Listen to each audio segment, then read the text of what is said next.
York, big city of dreams. New York, big city of dreams.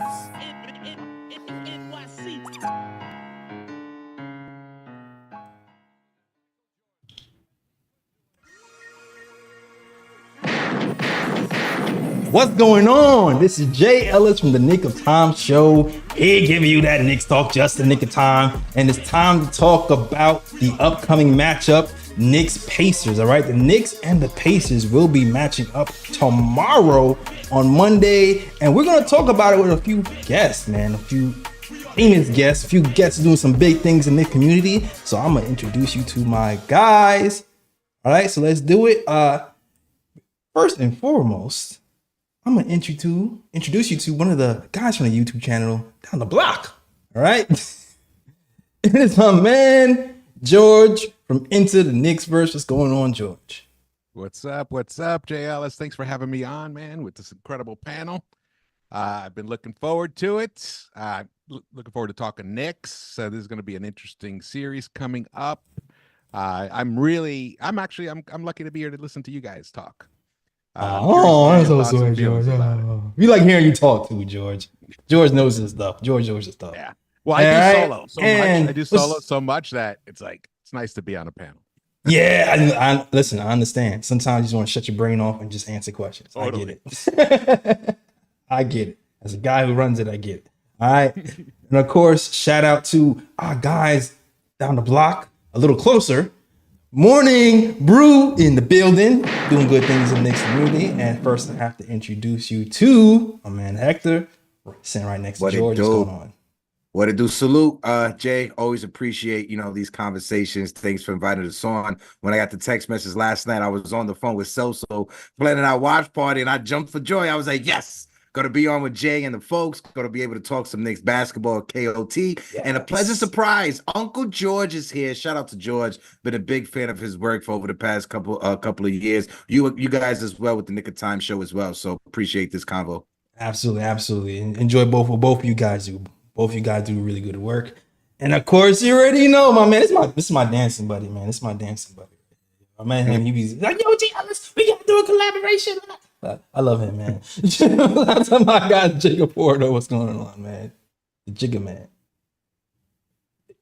You muted? Yeah, you muted. Hey, man, we're back.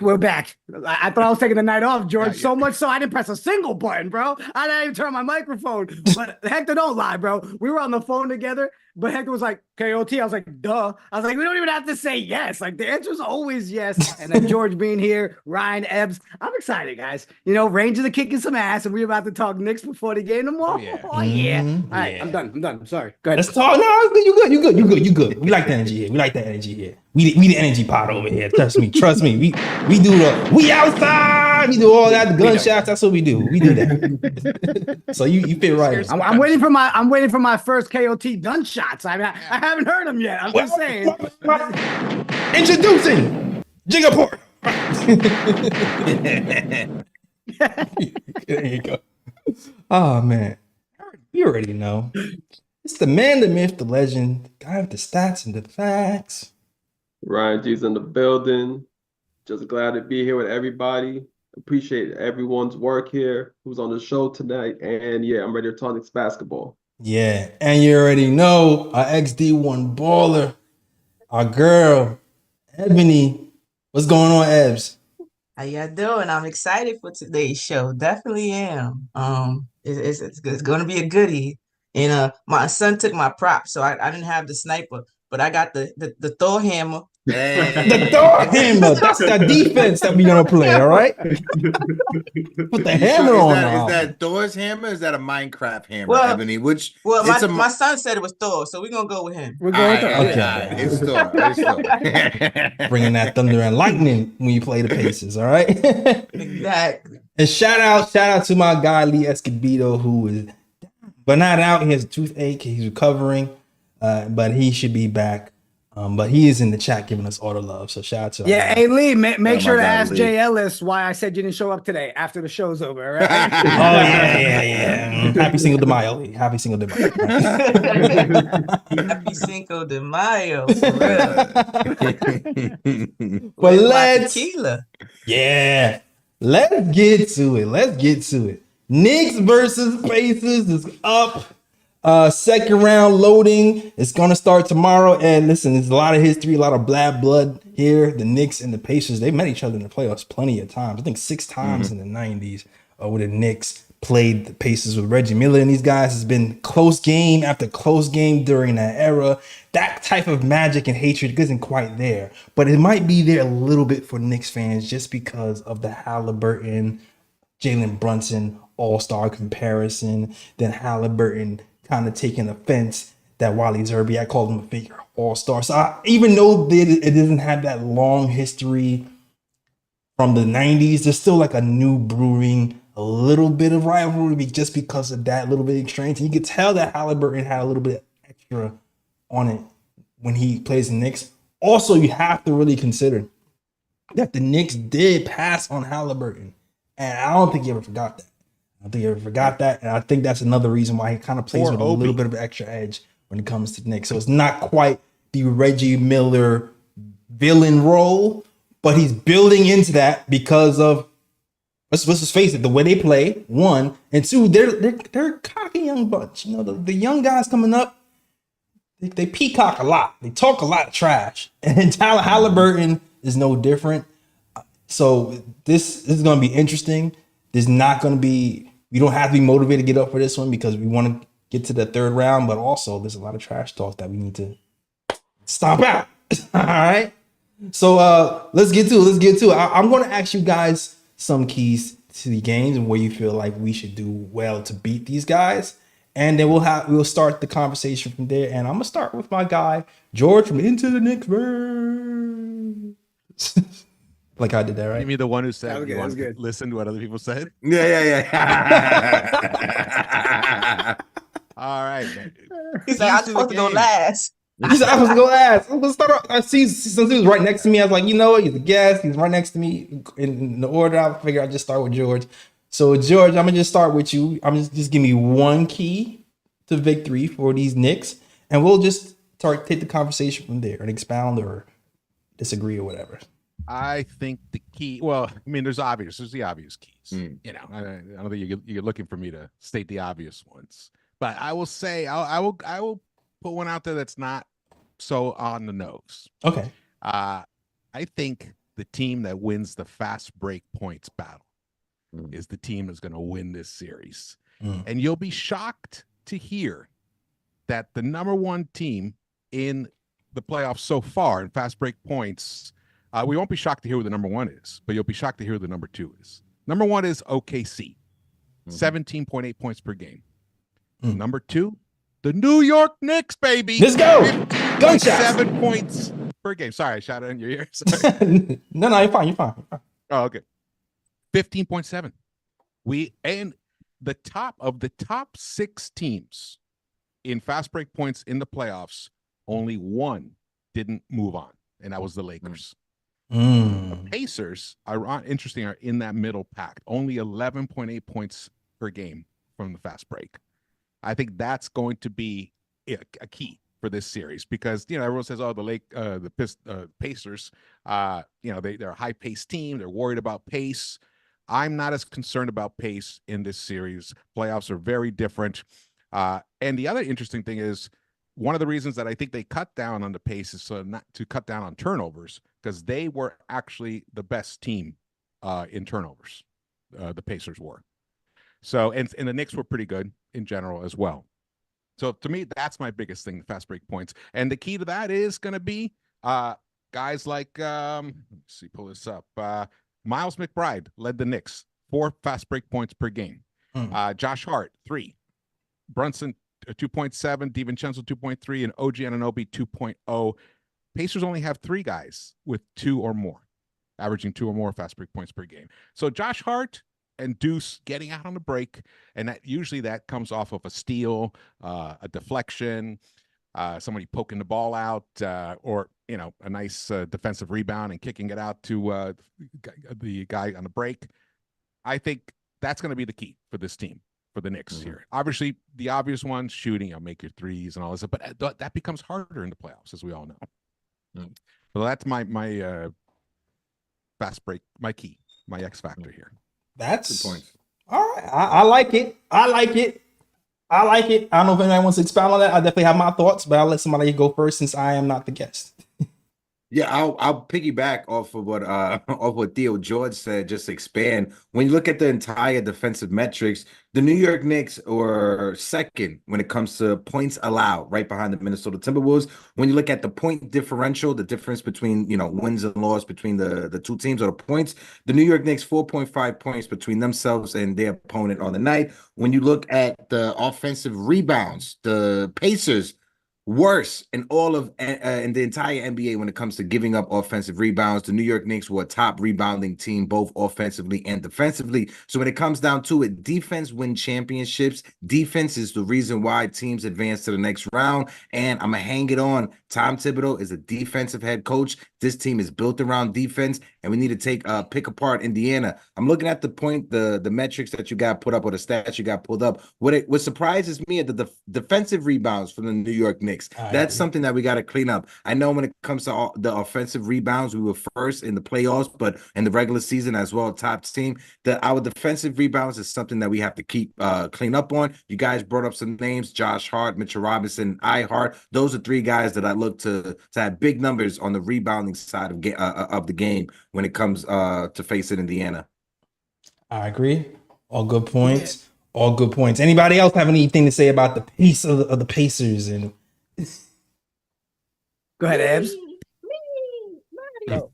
Yeah, I think this, like you mentioned, the fast break points. I agree definitely with George about the fast break points. I also noticed that a lot of their field goals come off of unassisted. They come assisted. I'm sorry. So how many do they have anybody else to create shots? It was Haliburton leading in assist. I think in the last game, the last series, every game except for one, Hart was a lead assist man in one of those games. So we have to take away that, make Haliburton be the scorer and not the facilitator, because he was only the high scoring man one time in that series, and they lost that game. So we have to make him. I want to see him be a scorer instead of a facilitator. They don't, like you mentioned, they don't turn the ball over. They're number one in like assist and turnover ratio also. They were dead last. They're number one in the playoffs, but they in what was it? Oh, they're dead last, my fault, in percentages of 2-point field goals unassisted. So that lets you know, like, take the ball out of Haliburton's hand or make him be the scorer. Do not let him facilitate, and we might see a different pace team. Is that in the season or in the playoffs? That was playoffs. Playoffs. 2-point field goals unassisted. Interesting. Yes, percentage unassisted. Yeah. Yes. Interesting. So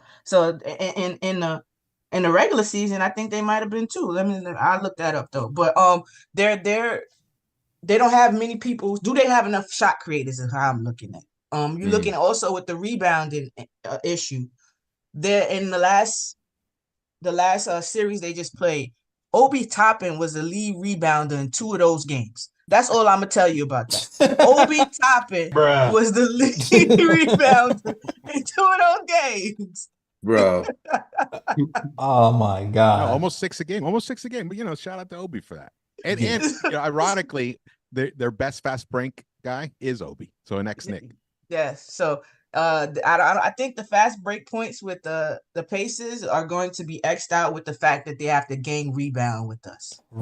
Yeah. And I'm going to add, when it comes to the pace, I feel like for us, slowing down the pace is going to have a lot to do with our offensive rebound. So I think our offensive rebounding prowess is going to slow them down significantly, and that pace is not going to be there like they really want it to be.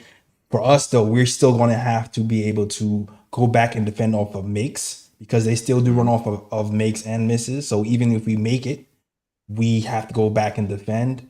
But these leak outs, when guys miss shots, that's not going to happen with Josh Hart averaging 12 rebounds a game. And I think we'll do pretty well slowing down the Pacers in that regard. Yeah, and you already know my team basketball definitely has to be there. That's the key fact. we don't have the roster to play hero ball. We just don't. So that ball has to, and the ball play movement has to stay. But they get a lot of possessions. The Pacers get a lot of possessions. And when I was looking at their 3-point percentage, they take a lot of 3-pointers, but their percentage wasn't as good as I thought it would be. So what does that look like when you limit their possessions too? Because we will limit their possessions with our rebounding and defense and things of that nature. Also, their defense, I think they're like 13 in field goals made, like the bottom of the pack when it comes to defensive stats rather. What does that look like? We're not Milwaukee. You get what I'm saying? Milwaukee wasn't known to be defensive. We are. So while they may struggle and we may struggle, we make offense out of our defense. I understand. Hey, yeah. So, my man Jigga, you have anything to add to what Ebony said? Or actually, I love what Ebony said because I was literally just going to say that, right? Limit the possessions. Everybody's talking about the pace. Well, how do you stop the pace? Don't let them have the damn ball. And don't try to keep up with them. Make them play our game, right? Everybody looks at their pace. And yes, we saw a little bit of it in the playoffs. But guys, I'm still looking at a team that all season long was over 100 points. They had 2 games in this playoff round where they were under 100 points against a Milwaukee Bucks defense that don't look nothing like a New York Knicks. Hey, Jigga. I like that. But you know what I mean? So it's like, we look at the pace. It's like, stop talking about just the pace. How do you affect the pace? And it's going to be our rebounds. Offensively on the rebounds, we've got that covered. I don't see us any question marks there. Absolutely. Defensively, yes. Step it up on the defensive rebounds and don't let them get those points or get those rebounds. Then we cover what George said. You're stopping the fast break points. You're stopping the pace. It all is going to come down to that defense and the rebounding. And I'll let Ryan go because I know we're going to jump in a little bit, but like specific stuff because I want to talk about Siakam. Right? I want to see an OG attack. I want to see like we got to get into that. Right? You getting into me? That was my. Go ahead, Ryan. all right. I'm sorry. I'll drink some water. Go ahead. Pause. Hey, I know. Right. You're excited. No, like, did it's like it's I told you I was ready. Go ahead, Ryan. Everybody pretty much said the points. I can't really add much to it. All I'm going to really say is, yeah, rebounds going to play a major factor, and Knicks have to control the boards, both on offensive and defensive. Pacers have bigs that like to be on the perimeter. They're not in the paint often to grab rebounds, so Knicks have to really make a lot of their possessions be one and done. Just one and done, grab the rebound, slow the pace down. Like Jigga said, you make the Pacers play their pace. As long as the Knicks rebound, control the pace, I can't see the Pacers beating them in this series. Okay, so can you add on to what I'll go reverse? I'll go to Ryan and then Jigga. Can you? Because I know Jigga was kind of alluding to Pascal Siakam and his effectiveness. What do you think the Knicks have to do there, and what are our chances there? Because for me, I'm looking at that matchup as why the Knicks have an advantage. Well, with Pascal Siakam, like the way the Pacers play ball on the offense side of the ball, like they like to move the ball around. A lot of their shots come off of assist. So with the Pacers, it's like more so you have to like keep the others in check more so than trying to stop Haliburton or whatever the case may be. You know, you have to try to negate the others and kind of turn Haliburton into that guy where he's gonna have to want to score the ball and things of that nature. And Pascal Siakam is probably the one guy on the Pacers that can probably create his own shot. Mm-hmm. And that's when, you know, you have to put one of your defensive stoppers on him, like an OG Anunoby. I think Precious even plays good defense on him as well, like guys like that on Siakam to slow him down, because he's the one guy on that team that can actually create his own shot, especially if the Pacers offense becomes stagnant. So as long as the Knicks force Haliburton to be a scorer, and then on top of that, you put one of your defensive stoppers on Pascal Siakam, the Knicks should be able to slow down their offense, although they have one of the best offenses in the league. Yeah. Go ahead, Jigga. Yeah, so I'll jump on that because if you look at that last series, you started.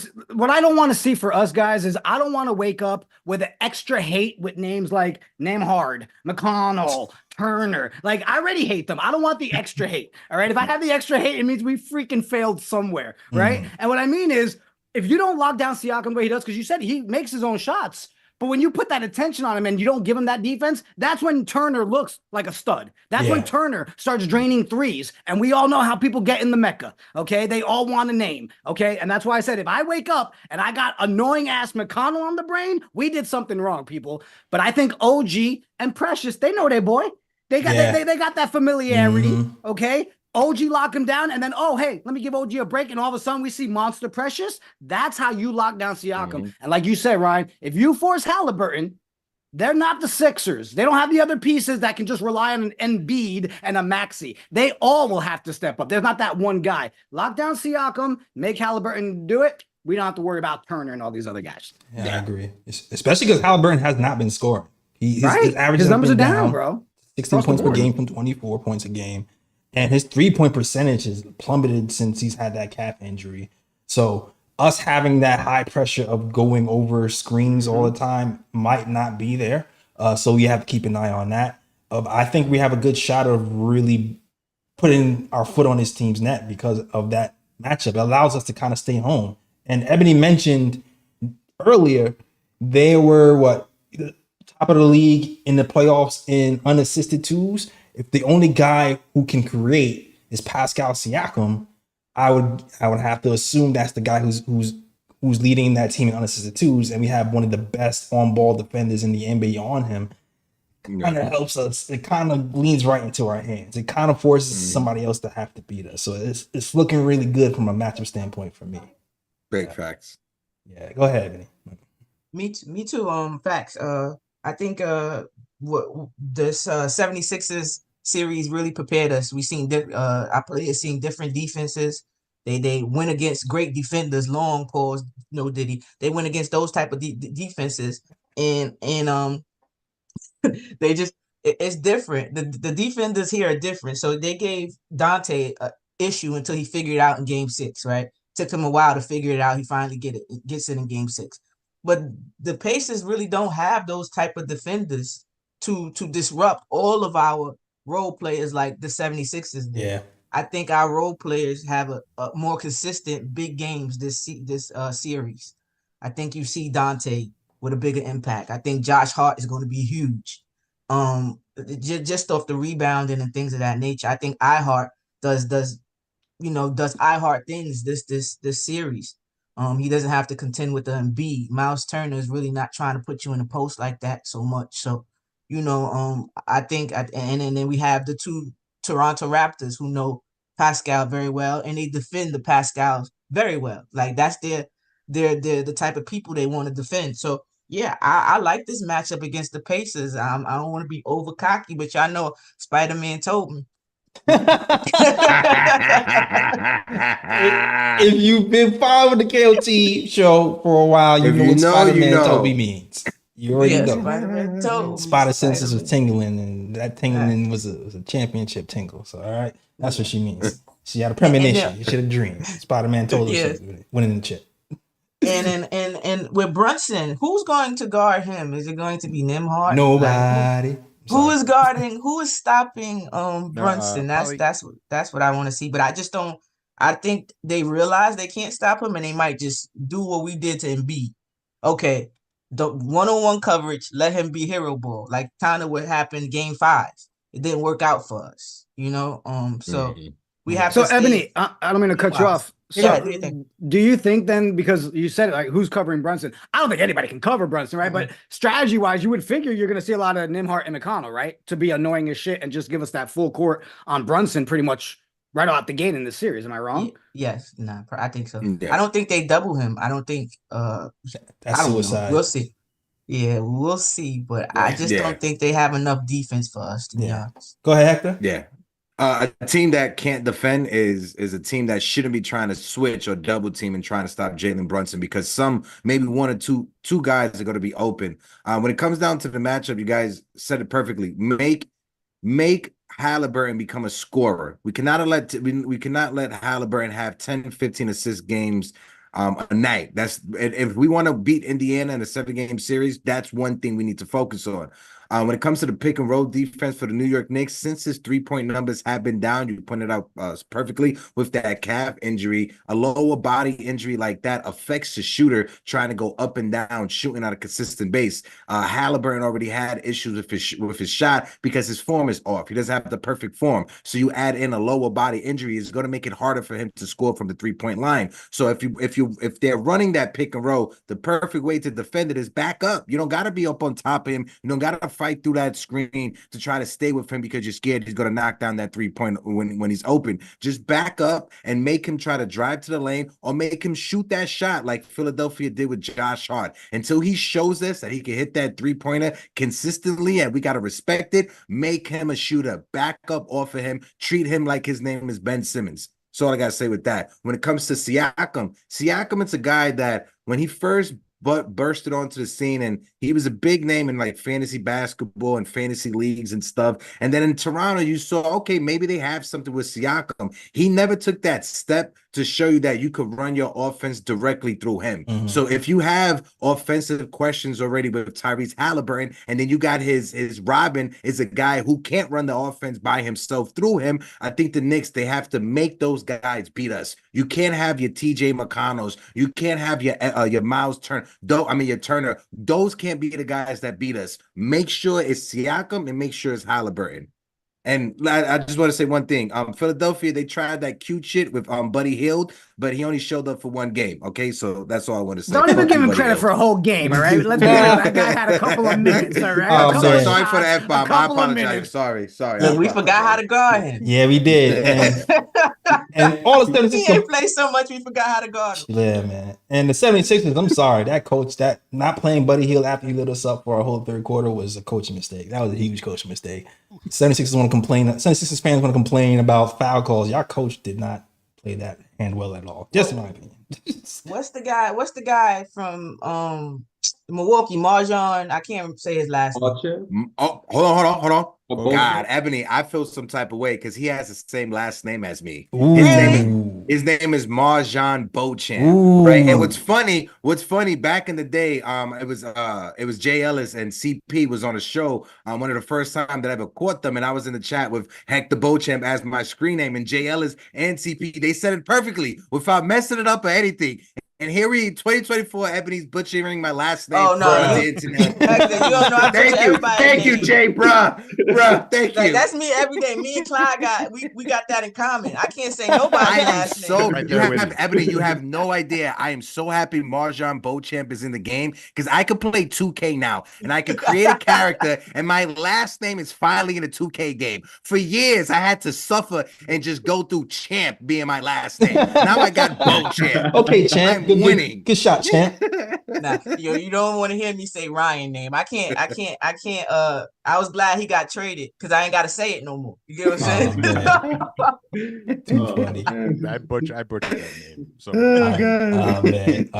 oh man. But I'm sorry. That's what I'm saying. Like Marjon Beauchamp. Say it. Beauchamp. Beauchamp. There you go. So I don't want to get on Hector hit list or Marjon Beauchamp. He was killing us that one game, I remember. And what we did was we targeted him on defense to make them take him out. That's kind of what I think they did with Buddy a little bit. You know, they target him on his weak side, which is defense. He's not much of a defender, and made Nick Nurse have to take him out. Like, do you want him to keep getting cooked or do you want his points? He had a tough situation, a tough decision to make, I think, with that. And I think that's what's going to happen a lot with the Pacers. They don't have too many two-way players. So they don't. Do you go offense or do you try to go match up with the defense? Yeah. I think our physicality just makes teams look different, so different. No, I agree. And Neimark when Neimark was guarding Brunson in the regular season, Brunson shot 78% against him. So he has no chance.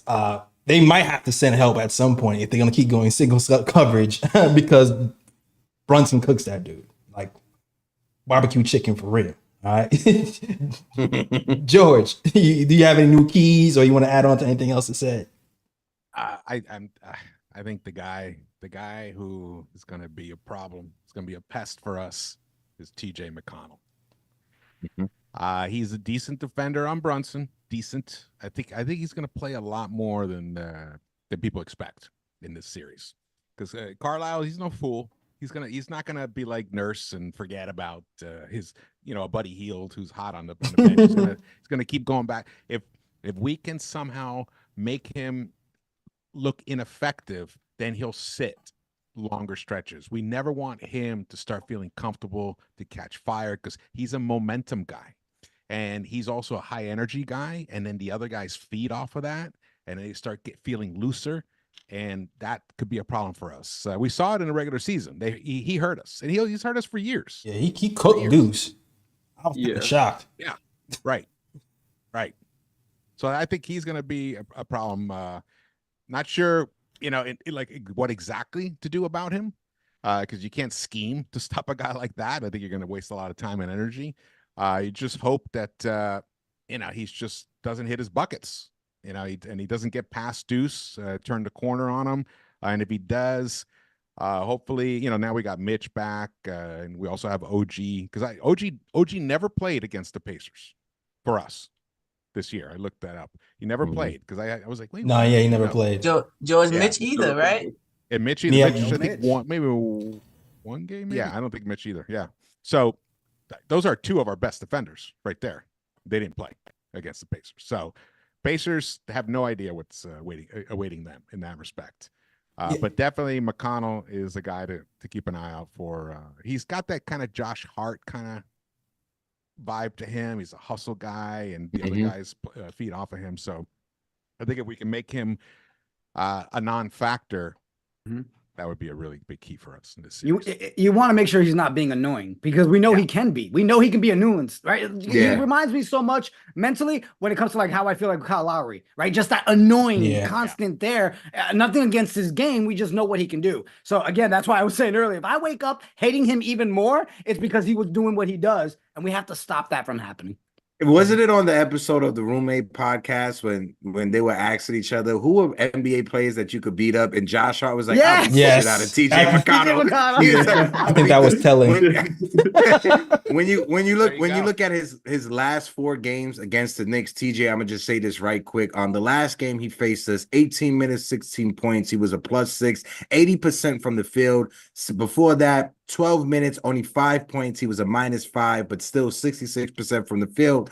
The game before that, 22 minutes, 18 points, 12 assists in that game. We lost that game. He was a +13. That was his best game against the Knicks. Yeah. And the first game this season against the Knicks, this is dating back to last year. Last game against the Knicks last year, 2023, 26 minutes, 14 points, a +2. So the 3 times we faced him this season, he went off for a phenomenal game, a bad game, and then a so-so game. Yeah, and he did it against good defenders. Like Deuce was guarding him, and I'm like, all right, we're gonna just put Deuce on him. He'll chill out. Nope, dude, he just cooked Deuce. He shot 83% against Deuce. Now, granted, Deuce was giving it back to him a little bit, but defensively, that's our guy, and he can cook too. So I think it might be a little bit different though, because we have time to study him for a full series. I don't expect him to get off the full series. I do feel like there might be a game where he'd be like, man, this guy's Jay, if I can real quick, I just want to shout out the chat. I see there's 141 people in the building. We're sitting on 50 likes. If you guys can smack that like button. We know you like that shit. Also, I want to let people know in the chat, YouTube is switching that algorithm up. So if you guys want to help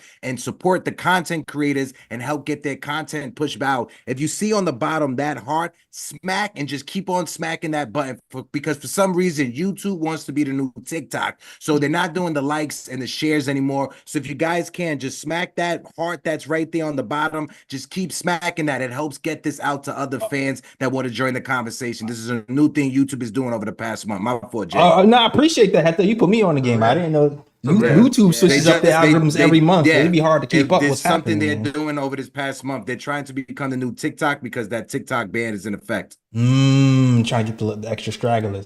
Funny enough, all the TikTok followers went up right after the ban was announced. I'm like, what's the point? Yeah, it's crazy.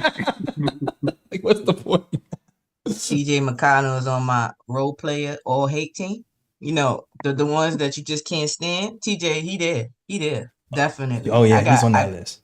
I got Grayson Allen up there. Oh, he did.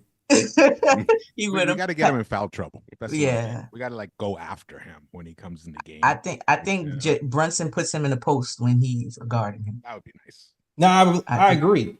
And to expand this conversation even further, you know, TJ McConnell, we talking about bench play. To me, bench play might be another key to talk about because we have a lot of strengths, but with Bogdanovich going down, it puts a lot of strain on our other guys to kind of produce. So bench play might be where we are weakest at this point, with TJ McConnell coming up, and even Obi Toppin. You know, he had a big game for the Pacers where he hit a couple of threes, he's dunking, he's fast breaking. So we really have to be careful about our bench play. And listen, the Pacers go 9 deep. We've been going 7 deep with our injuries. Maybe it's time to open up the rotation.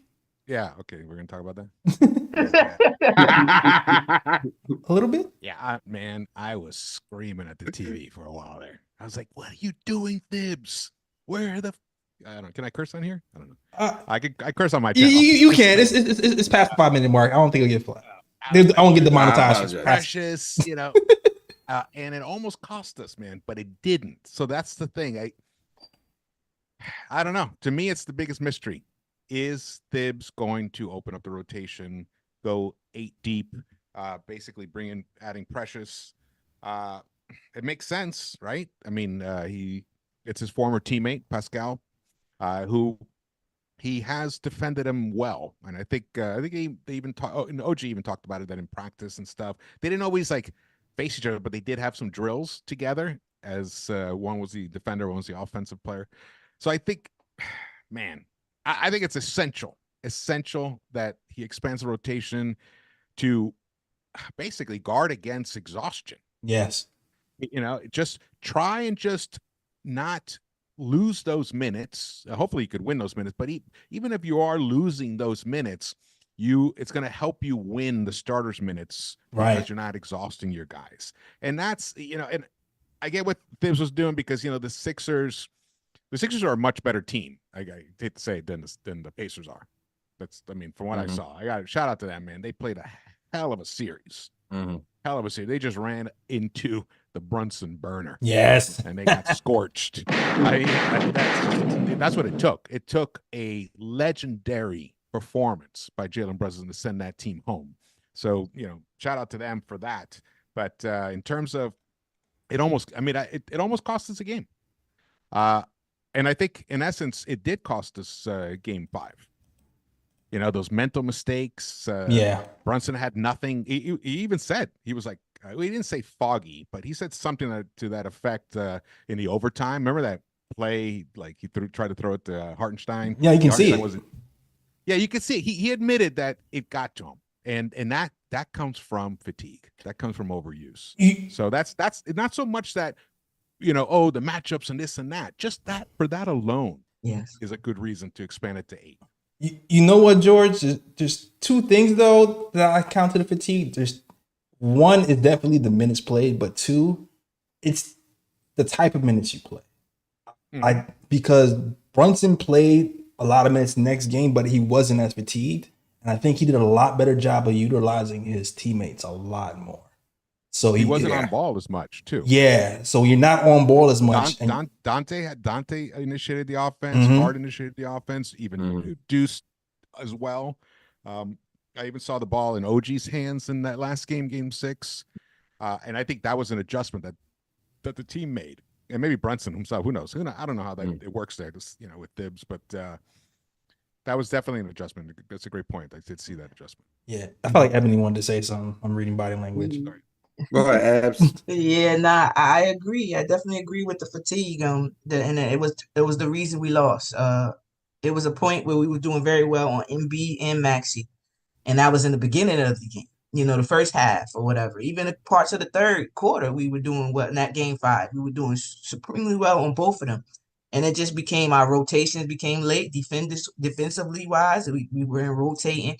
The help wasn't there. It was late a lot of times. So they were the stops we were getting, it stopped. That stopped, and then they started getting the points. Right. Because, maybe we didn't have the legs. The shots that we were getting before weren't going down. There was a couple easy shots that Brunson himself had missed in the mid-range area part. Just no legs, bunnies.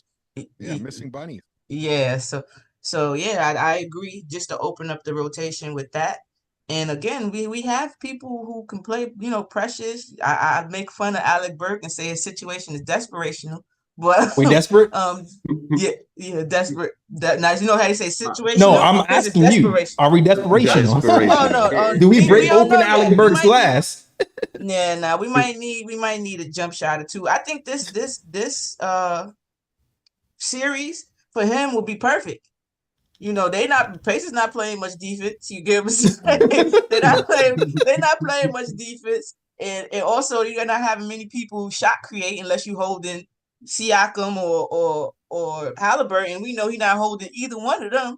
So I think this series might be something just to see what he does, just to add a little spark. Not saying long, maybe 5 minutes here, just a little break for people, and like a bridge almost to bridge the gap kind of thing. So yeah, I would love to see Precious. I love what he brings, the versatility he brings to that team. How we could play small with him if we need be. How him and OG work off each other. I would like to see that. I would like to see, because I don't want to see Game 5 again. We look really, really tired. I agree. Yeah. It's easy, and I think one thing. I'm sorry, my fault. Were you about to go, Ryan? I apologize.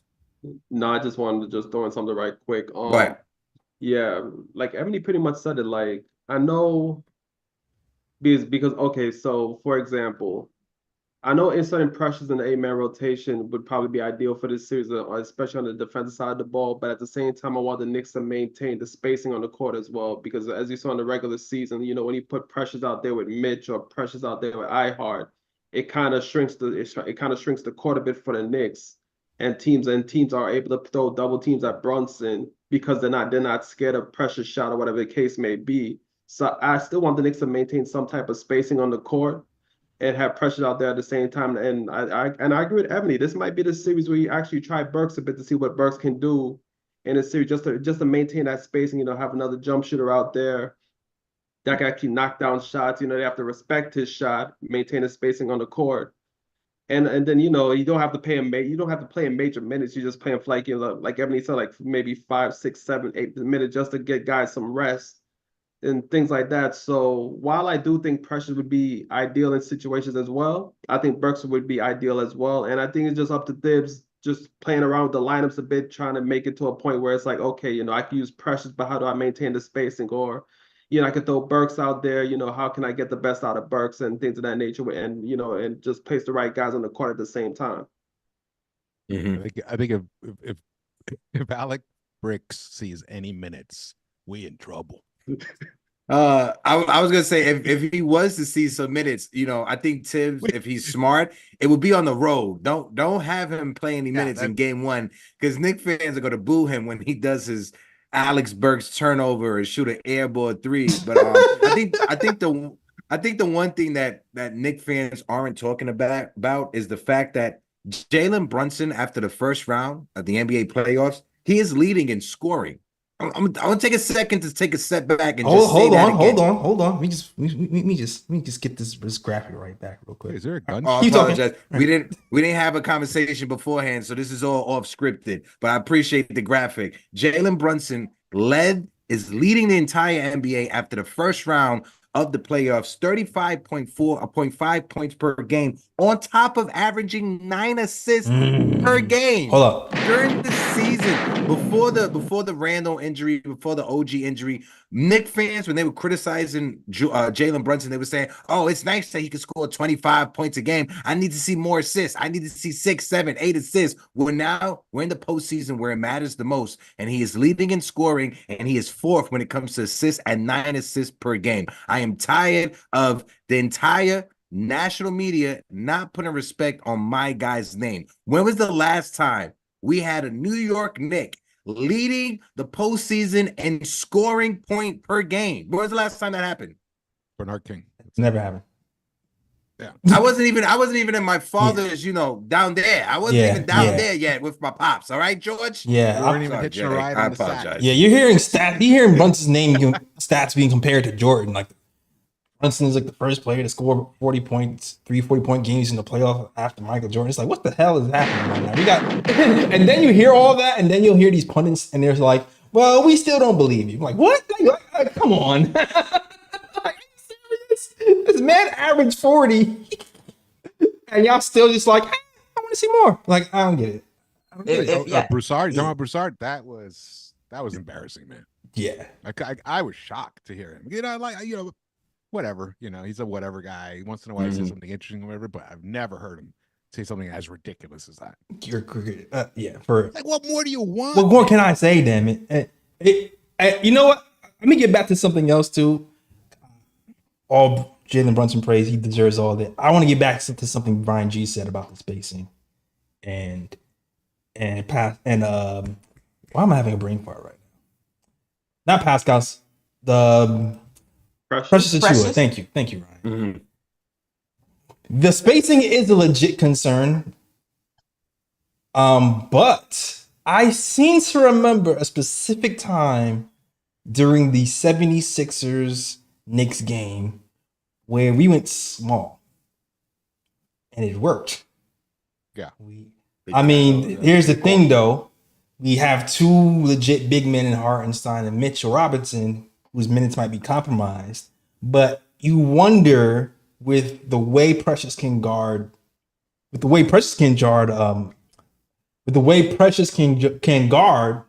maybe you can have OG be at the 5 and be small, and then doesn't compromise the space, and then there's more driving lanes for Brunson. Maybe you can play with something like that.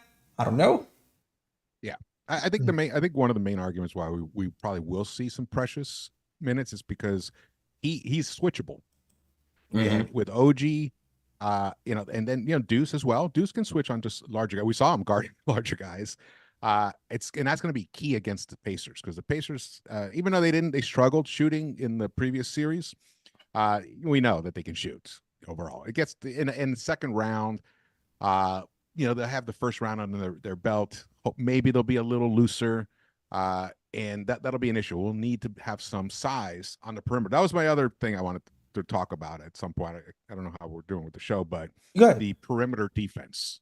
I think that's actually. And I said fast break points before because I wanted to put something fresh that people haven't really thought about. But we always talk about, especially with the Thibodeau defense, how we guard that 3-point line. Because Myles Turner, he cooks us. When he's on, he kills us. Yes. And Isaiah and Mitch, they're not the best out on the perimeter. Mitch used to be really good, but he's lost that athleticism. And he likes to coax guys in. One thing you've noticed about OG, which is brilliant, what he does. He takes a little slight step back to encourage the shooter to shoot the 3, but as he's doing that, he's already coming back at the offensive player and closing that gap, and that is brilliant. And that's something that Mitch used to kind of be able to do, but he doesn't have the conditioning right now to do it. And Hart is not very good at it. He just slams into people and stuff. So that's going to be key. So that's why Precious actually is pretty good at that. That's the one thing I saw in that one series we played small. I think that was game 4, and it was in the fourth quarter. He was fabulous out on the perimeter defending. So that's why I think one reason we will see it. Because they guys like them Hart, Easy Smith, they have some size to shoot. Open top. We're going to guard in the perimeter.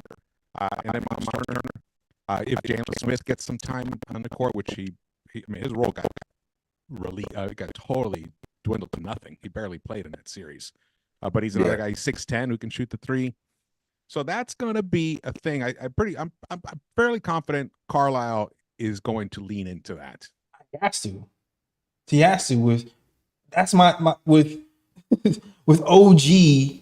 With OG guarding Siakam and Haliburton only giving you 16 points per game. I feel like it's Myles Turner and TJ. Really, that I feel like might be our biggest threats, where we might not be able to handle it as much. Of course, and Haliburton too. Haliburton. Sorry, they said the sound is echoing. The sound is echoing? Yeah, that's what I'm seeing in the chat. Somebody said it. Yeah, that's what somebody said. Yeah. Sounds clear to me. Maybe I didn't do anything differently. Testing 1, 2, 3. Testing. Does it sound better? Are we good now, chat? Are we good? Right? Are we good now? Testing 1, 2, 3. Waiting for a response. Waiting for the response. Yeah. What's up? We survey 100 people. Sounds good now. Okay, cool. Stop. Yeah. All right, cool. So, JEllis, I'm going to jump in real quick. Because I love the fact that we're talking about will Tibbs extend the rotation and, all these questions around Tibbs. I love that this season because nobody, not a single one of us, can sit here and say we know what the hell Tibbs is going to do this season. Okay, listen, at what point do we all start admitting this man may have been abducted by freaking aliens? Okay, because this Tibbs, I don't know about y'all, but how many times have we given this man flowers all season long? How many times this season on the timeline did we have the hashtag fire Tibbs? 0 freaking times. The man, what was it this morning? What was his exact words? I'll beat him to a pulp about Jimmy. So listen, anybody sitting here saying we know what he's going to do, we all hope he does things. The one thing I'll say, though, JEllis, this season, he has done more of the things we've wanted than we've ever seen before. Things that all of us joke around as content creators sitting here like, this fool did he watch our show last night? Yeah. Like, did this man just copy what Lee Escobedo told him to do? Like, it felt like that this season, right? I also want to end it on this note. George, I love you, but you hurt my heart. You said play Alex Burks, okay? What the hell is going on? Listen. We might have to. We might have to. We have to. I said no. No, I said you said no. Okay, George, he said it. That was me. That was me. Oh my said God, Ebony. And that's a shocker. And I co-signed Ebony as well. I co-signed Ebony as well. Like, we might have to. I know the might have to, but listen, you guys, if we sit here and we say, yes, we want to see Deuce, we want to see Precious, that we all can agree on. But if you're going to sit here, and I'm going to always tell people, if someone shows you who they are, believe them. Okay? Why do we, all of us, for some reason, we're holding on to this little thing like, but if Alex Burks can just come in and give us like 8 or 9, when? Like, we're not saying 8 or 9 minutes. No, I said points. I just say points. Yeah, like I just 8 or 9 minutes consecutively, like 2 minutes here, 2 minutes there. Like, and listen, if it happens, I guarantee we get 8 bricks. Okay, that's all we can promise in those minutes. So I'm sorry, I cannot sign off on Alex Burks. He has shown me who he is. I can't accept it. I just want the people in the chat to know it is unscripted. The 3 Puerto Ricans, we didn't have the conversation about agreeing on Alex Burks. I just want everybody to know that. Okay, y'all understand? These 2 guys were vehemently against having Alex Burks even on the team. So the fact that they're even saying that we should consider it means they see how tired we were in Game 5 and they want to change it. It has nothing to do with Alex Burks being the god point guard. It's just like, well, damn, we're playing a high-paced Pacers team. I mean, granted, their pace has slowed down. We're playing a team who plays 9 players, and we might want to get rest somewhere for Brunson and Dante DiVincenzo. Can I throw this out there, Jay? I'm throwing this out for real because I agree, and we all feel that way, but isn't one of the biggest, strongest weapons we have is the fact that we have a squad of guys that can play freaking the entire game and hold it down? I understand the being tired, right? But I think our 7 4 quarters is still as strong as their 9, right? You know what? And I'll say this. Yes. And okay, here's my thing. We're not playing Embiid anymore. Right. Yeah. Embiid is a great MVP for 3.5 quarters. Yeah. Once that 4th quarter comes, he shuts down and he just go to Maxey. We're not going to have the luxury of just ignoring a guy on the court for the 4th quarter when they have fresh legs. We might have to consider switching up our strategy a little bit. And we got to test it out at least once to see, okay, you've been resting your shoulder for a month. Maybe your shoulder's better now. Let's see what happens. Then we'll make our decision after that. I mean, the good games he did have, ironically, were against the Pacers. So let's just. And wouldn't that be the most Knick thing ever, though? Wouldn't that be the most Knick thing ever if he did come in there and hit some big shots? Wouldn't that be the most? It would be. So has anybody else been driving around? Hate to see it. Has anybody else been driving around the last 2 days and like everybody you look at for some reason just keeps doing this hand movement? It's been weird. It's like everywhere I go. Yeah, I think something lodged in your throat or something. You I know don't know. me. Alec Burke, he here for the season, not long. You already know. He already signed with LeBron in the game. He gone. Yeah, Signed, yeah, out the pasture. signed that Yeah, for real. Alec Bricks. Signed that Alec. I'll pay his Uber to the airport. That's all I'm saying. A sign that Alec Bricks won't see any minutes is if you look at what the minimum amount of minutes that Deuce got in Game 6. He was struggling in Game 6. He was getting burned when he first got into the game. I mean, he hit that 1 3-pointer that was huge in the fourth quarter, but he only played 9 minutes. I think that was the lowest amount of minutes he played the whole series. So if he struggles, he came in, he bricked a few shots. He had 2 wide open three opportunities in the first half. And 2 of them were in the same possession. Remember, we got the offensive rebound. It went back to him. He missed it. And like Thibs, there's no time for that right now. This is it. Like there's only 7 games in this series. Thibs is not going to waste any minutes on Alec Burks unless there's like an injury or something additional. I don't want him to waste minutes. I just want him to be like a bridge. Get somebody some rest real quick. Yeah. Like I'd rather see Precious. That's not what I'm saying. If we have Precious and Burke, it's not a question of who I'm going with. But that Game 5 really, really like spooked me because we were winning. We had a cold 3 quarters of great basketball, almost 3.5 quarters really, and then our tank just went on empty. Yeah, and I think that's why we missed free throws at the end of games too. I think all that is fatigue related. And to be honest with you, I know Tibbs has done a lot and he's changed his rotations, has been more open-minded. The one thing I'm not sure if will ever change, unless it's the center is fouled out, or if it's like the last possession of the game is, I don't know if he'll go small. Like, I don't know. I'm not sure if he'll do that. I'm not sure if he'll consider playing OG at the 5. What I love about the fact of questioning it is we've done it all season, right? And we're like, man, I mean, think about JEllis. I think it was literally when Ebony was on our show with you guys where we were talking about, man, I'd love to see him put other guys in. It was that next game that we saw for the first time that Jalen, Brunson and McBride at the same time. We were like, whoa, what is this? Right? So again, he's showing that he does some of those changes, but do you really think, JEllis, there's a lot of major changes? Again, if we're only going to have 7 or 8 guys, what else can we really change besides asking for Burks to be in the game? Nah, I mean, Burks to be in the game for sure. And then OG at the 5 with Precious at the 4 is something I think might work, but I'm not sure if he'll go that far outside of injury or last play of the game, let's open up the floor. I'm not sure if he'll do that for like an extended period of time. Like, let's play the third quarter, or let's play the start of the fourth quarter with OG at the 5 and Precious at the 4 for 5 minutes. I'm not sure if he'll do that.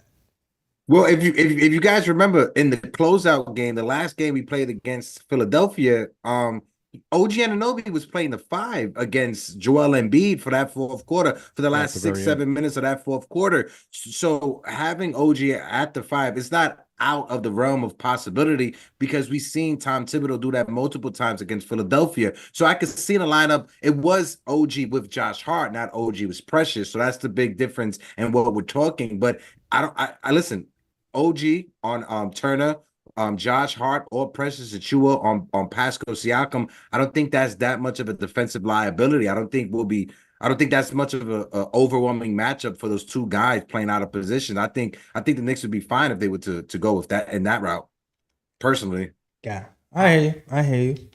I definitely. I mean, I hope you're right because I want to see it. I feel like that's something that can be utilized for sure.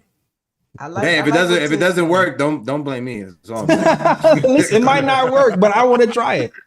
We might have to get Tibbs on Rap City after all. Mm-hmm. I'm telling you, we might have to get him in the basement. Now he once Randall went down, I felt that his security blanket had been removed. You can't just throw Randall in the whole quarters anymore and say bail me out, but bail us out. So it forced him to have to think outside the box, and we're seeing some of his best coaching in my opinion. it was so many times where I said that Tibbs was the first team all defense. You know how he was stopping us before the defense did.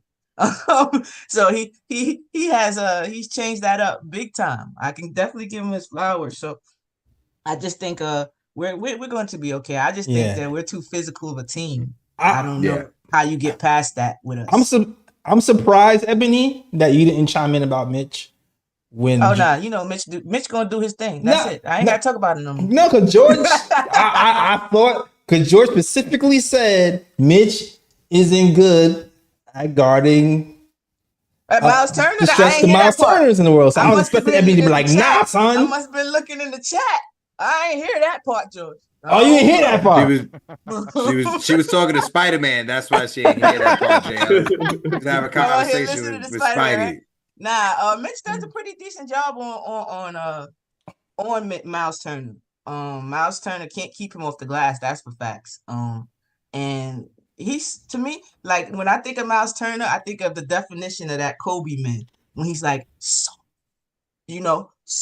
That's what I think of Myles Turner. I like my bigs to be bigs and not cosplay as guards, and that's what Myles Turner does. I don't think that we're going to. And I'm not saying he's not going to be a problem in the series, but one thing Mitch has learned how to do is play disciplined defense. He's very disciplined lately. Not always trying to block shots, but making people think. Again, that Bill Russell quote, that's what he's specialized in. Even though we've been doing very well on the blocking in the playoffs, getting blocks in the playoffs, we were dead last in the regular season. So that's a little switch off. But yeah, I think Mitch makes Myles look worse than he did with Embiid. I think he's going to be crying for the referees also. They're going to make him put it on the floor. Make him not shoot. He wants to shoot. He wants to be that a guard. He thinks he is a guard. And he likes to play with Legos. You know how I feel about the little Legos now. That's but crazy. I have no issue with who's coming off their bench? Their backup big is that we said Isaiah Jackson, right? Was that who we said? Yeah, backup big is not gonna be a problem. Jackson, Yeah, so and that's who Mitch is probably gonna go against, majority of the time, because I really don't think Hart will have a problem with Myles Turner. Are the Pacers defensive? Like, are they a handsy team defensively? Like, are they kind of gritty like we are? The reason I'm asking is, as you were saying that. Okay, because as you were saying that, I started thinking like, man, this could be one of those things. And of course, we know any game, the rest can steal it from you. But with the type of aggressiveness that we play, if they come out looking a little soft and we start getting these calls against us, that can really put us out of our element. So we need to hope that we're not getting... Jigga, that's a good point. But the good thing about from the numbers that I looked at, they're not big into getting to the free throw line. They don't get to the free throw line very much. So they're not a very aggressive minded team, because again, they only have about two people who are trying to get to the rim, I guess what I'm trying to do, Ebony, is like, as we sit here, all of us talking, is try to find one thing where it doesn't look like I'm just constantly jumping out the window for our New York Knicks. But damn it's impossible. We outside. Basketball. I just want to add one thing. I'll throw it over to Ryan and Jay to piggyback if they want to. But when you look at the graphic on the screen, it's going to come down between Tyrese Haliburton and Jalen Brunson. This is the matchup. This is the box office. This is the Hollywood script that's being written in the NBA front office right now. Tyrese Haliburton is the golden boy for the NBA. We saw that the All-Star game, the All-Star weekend. They're pushing heavy that guy. But if you're a real NBA fan, if you're a real hooper, you're a fan of Jalen Brunson. And I bring that up because it mirrors the rap battle that's going on right now in pop culture. Right, Tyrese Haliburton is Drake. Jalen Brunson is Kendrick Lamar. Right, real hoopers love Jalen Brunson. If you're a young kid that don't listen to underground if you're not a real rapper or you don't listen to lyrics, then you're a Drake fan. So when it looks down to it, Haliburton is Drake and Kendrick right now. And Jalen Brunson is Kendrick. And I'm going to look for Jalen Brunson to cook Tyrese Haliburton the way that Kendrick is cooking Drake right now. Shout out to Aubrey. That's right. That's right. It's 6:16 in New York right now, all right? Go cry somewhere, Aubrey. I hope Aubrey's okay. No, I don't. Actually, you can go to Indiana. Indiana ain't like us, all right? They not. Not like us. I asked a really big question on the Knicks Morning Brew the other day, JEllis. What's up? And I'd love to get your guys' answer on it. The over/under. Do we hear Tibbs yelling at Obi before Game 3 or after Game 3? Okay? Obi, Obi, get in the corner, Obi. Oh man, hold on. We might have actually. Wait a minute. Hold on a second. I'm talking to y'all with my mic muted. They asked they asked Jacob Toppin, me and Obi, who their parents would root for. He said probably me because Jacob is not playing. Wouldn't it be funny as hell if, because Tibbs just does not like Obi. He just does not like him. Tibbs is petty. Petty. Wouldn't it be funny as hell if Jacob just get a minute? Just get a minute, just to say, stick it to Damn. Go cover your brother real quick. That's funny. That would be crazy. Listen. Hey, he did say your brother, Obi doesn't have the defense that his brother has. So go ahead. I mean, he's right. He called him out. He's right. He's 100% right. He's 100% right. There's two things in the world that's undefeated: Father Time and somebody who is petty. And Tom Thibodeau is a petty person. You heard him talking about Jimmy Butler. I didn't expect Tom Thibodeau to respond to Jimmy Butler the way he did. So shout out to Tibbs. I guess he's leaning into the meme culture. Just told Jimmy Butler to shut up, basically, in nicer words. They said, Tibbs, did you hear what Jimmy Butler said? And he said, who? And they said, Jimmy Butler says, That's my type of and then he said, I don't know him, I'll beat him to a pulp. Yeah. Yeah, the guy on vacation? Yeah, I don't know who that is. All right. Yeah. Yo, salute to the chat, though. We got mad people in the chat. I ain't even give no shout outs. I just chill in the chat. I hope y'all enjoying the conversation, though. Shout out to Key P, Sotomori, Prezi the Boss. Knicks will be 2024 NBA champion. I like your name. Knicks will be 24 NBA champions. That's I love them. That's our guy right there. Yeah. Otherwise, Knicks one head at GM. Amazement 717. I got Escobedo's in the chat as well. Everybody, if you're rocking this show, if you're liking this show, hit that like and subscribe button, man. And also, I got Jay Boogie up there too. Oh, Jay Boogie's in the chat. The preacher Jay Boogie's in the chat. Shout out Jay Boogie. Salute, 3 capital S's. Yeah, if you like the show, hit that like. Just like him. I had to look up real quick. Like, yeah. Yo, Lee, if you want to come on the Discord, you can. I saw Fred say, if you want to come on the Discord, hop on the Discord. We'll plug you in if you want to chat. How to call in? He asked in the text how to call in. I don't know. I tried and it was a failure, so I can't be the one. To you don't know how to hit the disc? You don't know how to hit the Discord, Lee? I tried when I wasn't up here and I went to the event. I tried to call from the event, but it sent me all around. So I just said, there's a Discord link, right? There's a Discord link. Hold on a second. You know what? I was bad. Fritz, can you get the Discord link and pin it in the chat for me, please? All you gotta do is click that Discord link when Fritz puts it in the chat and click it. And we'll patch you and you can talk to us live. That's all you gotta do. Shout out to Fritz holding it down as a moderator. Prezi the Boss as well, top moderator. Picks for Timmy, top moderator in the building. Yes, Knicks sir. Nation, top moderator in the building. Of course, my brother Lee Escobedo, 161 in the building. And we're saying on 106 likes. Yes. Smack that like button for the familiar as we continue the conversation. Facts. Ron in the chat. What up, Ron? Ron, That's still there. That nigga's in the building. Yeah, man. Yeah. Can we talk about more keys while we wait for Lee Escobedo? Oh, let's do it. Go ahead. One of the keys I have, actually I said this was a key last game too, and it came to fruition. Freaking Josh Hart. Freaking Josh Hart is a major key. I literally was ready what my take was about to be. We here, man. We here with it. Josh Hart. We here with it.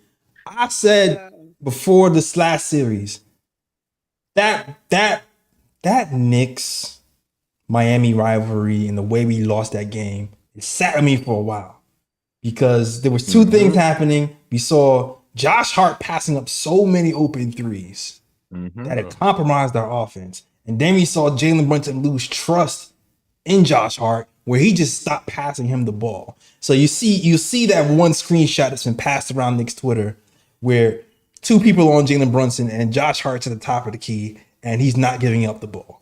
For us to win, we're going to have to continue to see Josh Hart be the man he is and play unafraid and unscared and not only hit those boards like he's been doing and not only play defense, but take those open threes and keep the defense all honest and hit those open threes. And he's been doing it for us, man. He's been doing it for us. He's been scoring more than he has in the actual regular season. Wait a minute. he's been scoring more than he actually has in the regular season. And let me see. Hold on a second. Do I have Josh Hart? Josh Hart right now in the playoffs, averaging 16.8 points per game in the playoffs. 43% from three from Josh Hart. Whose man is that? And hit 2 big 3-point shots in that last 76ers series. To me, another key to Josh Hart is going to have to be that, because for sure, Jalen Brunson will cook the 76ers one-on-one, and they're going to have to double him at some point in the series. And when they do, we got to punish him. Go ahead, Jay, since I know you're going to. That's the glue guy. That's the glue guy. Literally, it's the glue guy. And that's what I was saying, and outside of just the 3-pointers that he's been making, right? We all saw the clip. The Roommates podcast put it back out from what Ben Stiller said, right? Like Ben Stiller said it. We feel like you shoot the threes that are needed, you know, like the ones that no one expects. It's all right. Just look at George's face there. George, move your lips as I talk. All right, can they still hear me? All right. Sorry. I tried to add Lee Escobedo in here and it kind of messed everything up. I'm sorry. No, you good. I'll keep talking while you produce. But I was gonna say with Josh Hart is, I want to see him bigger on the defensive side of the rebounds. That's what we're talking about. We want those defensive rebounds, right? That's where I think Josh is going to be a big, big piece for us in this series. And I think he already is making them game plan for, yo, guys, we didn't prepare for this, but this Josh guy all of a sudden can really shoot 3-pointers. So I think they're coming expecting that, unlike the 76ers that just kept giving it to him all day and not learned their lesson. So we're going to see that challenged a little more. He's going to make the biggest impact on the defensive rebounds. I'm telling you, that's where we need the glue guy most this series. Yeah, I agree. I love Josh Hart, and I've been I had his back the whole season. I kept telling people his biggest, his impact will be felt the most in the playoffs. So I think his playmaking also in the 76ers game was kind of underrated for us, and I would like to see him do that. Him just pushing. They was even pushing on makes sometimes, just trying to help some shot creation come not from from Jalen Brunson. Yeah, he just does whatever the team needs. Whatever the team needs during that game. The fact that he got his shooting coach the week they was off, I thought that was crucial and let you know where his mindset was. And the fact that there was no hesitation, knowing that you're not shooting. He was having a good shooting game, but like series wise, I always say no hesitation. Josh is my favorite. It seems to go down when he doesn't hesitate. Yeah, I think he definitely a definition of a cool guy. It's funny too, Eb, because we went from seeing hesitation to faking it. I'm faking it. I'm actually gonna take this shot, right? It went from hot potato to nah, psych. I got this shit. Like, I love that version of Josh Hart. Not that I don't want it, because we saw that a lot, right? In the season, that hot potato, we kept talking about it. Like, man, where's that confidence that he would have? Yeah, we weren't expecting him to always go in, but the point was we want you to shoot it. Like, make him fear you a little bit. So yeah, I agree with Ebs 100%. Yeah, even OG was passing up some open threes there. Yeah, but the one that he did pass up turned into a poster. Oh God, yeah. But confidence goes a long way when it comes to, not just Josh Hart, just in general, whatever you do in life, confidence. If you're not confident in your regular day and at the job, then you're shooting yourself in the foot. But when it comes to Josh Hart, right? Celso, you remember we was outside of the Garden interviewing some Knicks fans right before that game. We ran into Josh Hart. He was coming out of the LIRR. We was all shocked. Phil actually had his camera but forgot to hit the record button on it. But there was one thing that I told there was one thing that I told Josh Hart, right? When he was passing by, I screamed it out. Josh Hart, number 3 on the court, but number 1 in your heart. And number 1 in your heart because he is the definition of New York City hustle.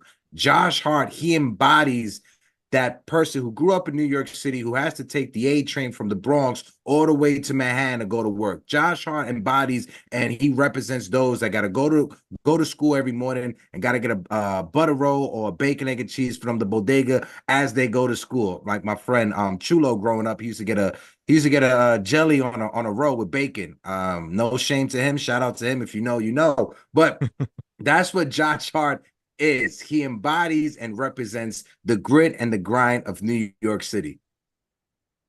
Absolutely, man. I miss those bacon, egg, and cheese from the bodega. we don't have these out here in LA. Yeah, I bet Don't worry, George. You could go get some avocado toast on like rye bread or something like that. All right. Lee, my brother. Yo. That's What's up, potato everyone? sighting. Listen, Happy man, Cinco de Mayo. this one's for La Raza. I was trying to find my Mexican flag. I couldn't find it. I'm too stoned.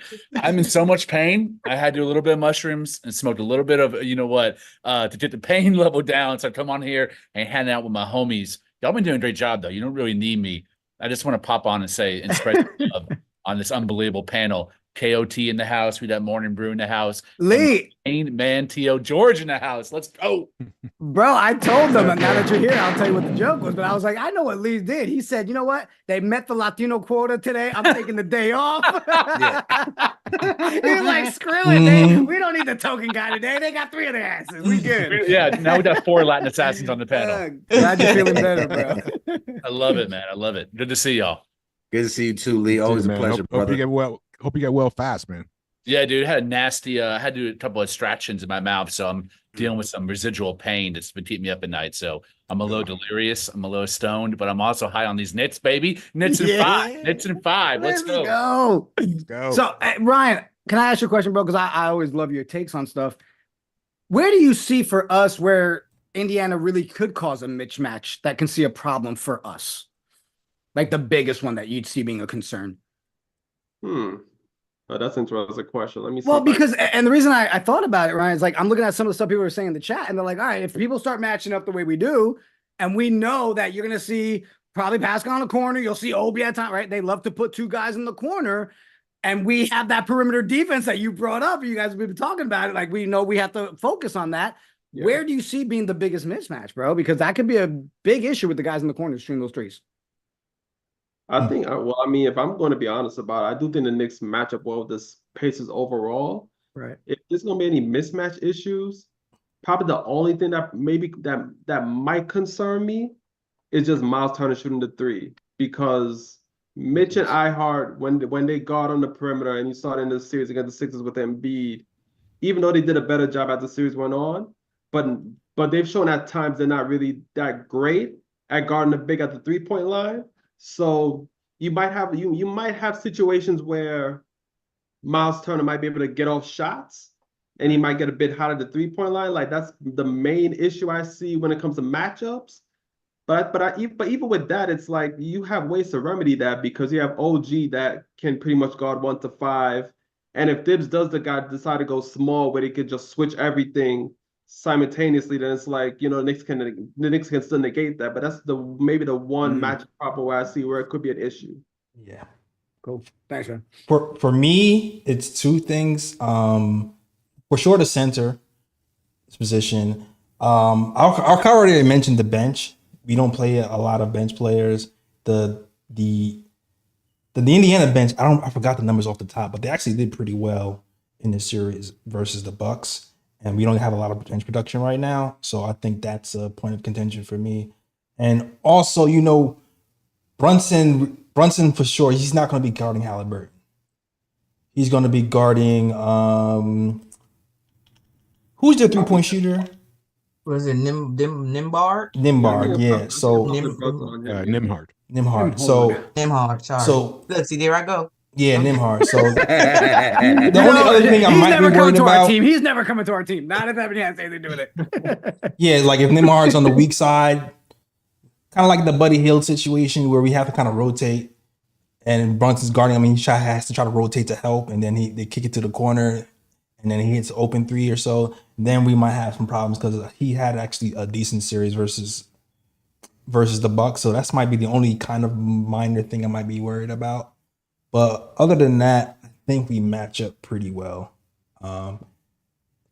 And how, like I said, Haliburton's been hobbled, but I think we'll be okay with Dante. Even though Dante's kind of he's gotten torched by Haliburton. He's gotten torched by Haliburton. He's gotten torched by Haliburton, but also Dante's actually torched him.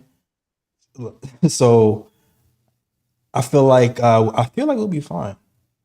I feel like this might be actually a good series for Dante, honestly, because he actually torched Pacers. I think when it comes, Ben Shepherd is a problem. He could be a problem. Yeah, no, Ben Shepherd Shepherd definitely from the 3-point line. But when it comes to Tyrese Haliburton, when you look at his numbers, his assists, yeah, he's averaging 9.3 assists, but he's also averaging 2.7 turnovers in the postseason so far. So for every 3.5 assists he gets 1 turnover. So if Tyrese Haliburton, if he's not turning the ball over and he's more efficient with his assists, then that's going to be a problem for the New York Knicks. If our defensive pressure isn't strong on Tyrese Haliburton, especially with that pick and roll, like I was bringing up before, because he can't hit the barn side of a barn or the back side of the barn from the 3-point line. But if he's able to be more efficient and not turn the ball over, then the New York Knicks, we're going to have a problem with Tyrese Haliburton. Would you put OG on Tyrese? It depending. If Tyrese Haliburton is burning us in the first 2 games, going back to Indiana, if it's 1-1 or if we're down, knock on wood, 2 games to nothing, then I could see Tom Thibodeau hitting that emergency button and having OG Anunoby guard Tyrese Haliburton. Because when it comes to OG Anunoby, Tom Thibodeau is happy. This is the player that he envisioned when he was on his ayahuasca trip or when his mushroom trip with Lee Escobedo this offseason. The player that he had in mind was OG Anunoby. So him and Lee got together and they were able to manifest. They manifested OG Anunoby in a Knicks jersey, and I love it. I love it too, man. I love OG, man. He just makes me feel so much more at ease with these matchups, man. He changes everything. Imagine going to this matchup without OG. I can't imagine it, man. We technically got 3 defensive playmakers, which is crazy when you think about it. We got the one holding down the fort and the center. Then you have OG on the perimeter, and you got one coming off the bench in Deuce, because his defense does make plays. They do impact the game. So yeah, we're blessed. We are blessed, and I'm looking through the box scores of the series. And it seems like scoring, they'll get 7 points here, 6 points from here. But the majority of their bench scoring, of course, comes from the ex-Knick of Obi Toppin. So this will be interesting. We know Obi very well. We do. We know Obi very well. So I know he's going to look to get his lick backs. We talked about some of the storylines, JB going against his former coach that might have gave him the short end of the stick a couple times. So we have Obi definitely wants to get back at Tibbs for shelving him probably, and the history, but they just pretty much get a little bit from everybody like us, 8 here from McConnell, 6 here from Shepherd or whatever. McDermott will pick in with a 3 or so. I forgot he was on this team. I ain't even gonna lie. Yeah, I forgot he was on this team too. I definitely forgot. Good point. The centerpiece of the Carmelo Anthony trade, Dougie McDermott. Yeah. Y'all remember the Doug McDermott, Kyle O'Quinn connection? Buckets. Man? It was magic. Yeah, we about to target that baby on defense. Yeah, we are. We hunting you. That's what the Knicks do. They hunt switches and kill you. That's what we hunting you for sure.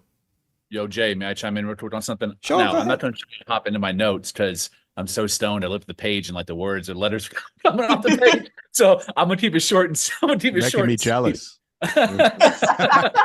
Watching the Indiana-Milwaukee series, I noticed that Myles Turner played a lot in drop coverage. I think you're going to see a similar scheme against the Knicks, which is to our benefit. It's going to allow OG and Brunson the same way that when Embiid was in drop or Paul Reed, they're going to dominate from the mid-range. I also think you're going to see Myles Turner get hunted a lot on switches with Jalen Brunson. And what that's going to do is it's going to bring Turner out on the perimeter, which is going to allow for Josh Hart, Mitch, or iHeart, whoever's in there, even OG, to dominate the offensive boards and get a second chance points.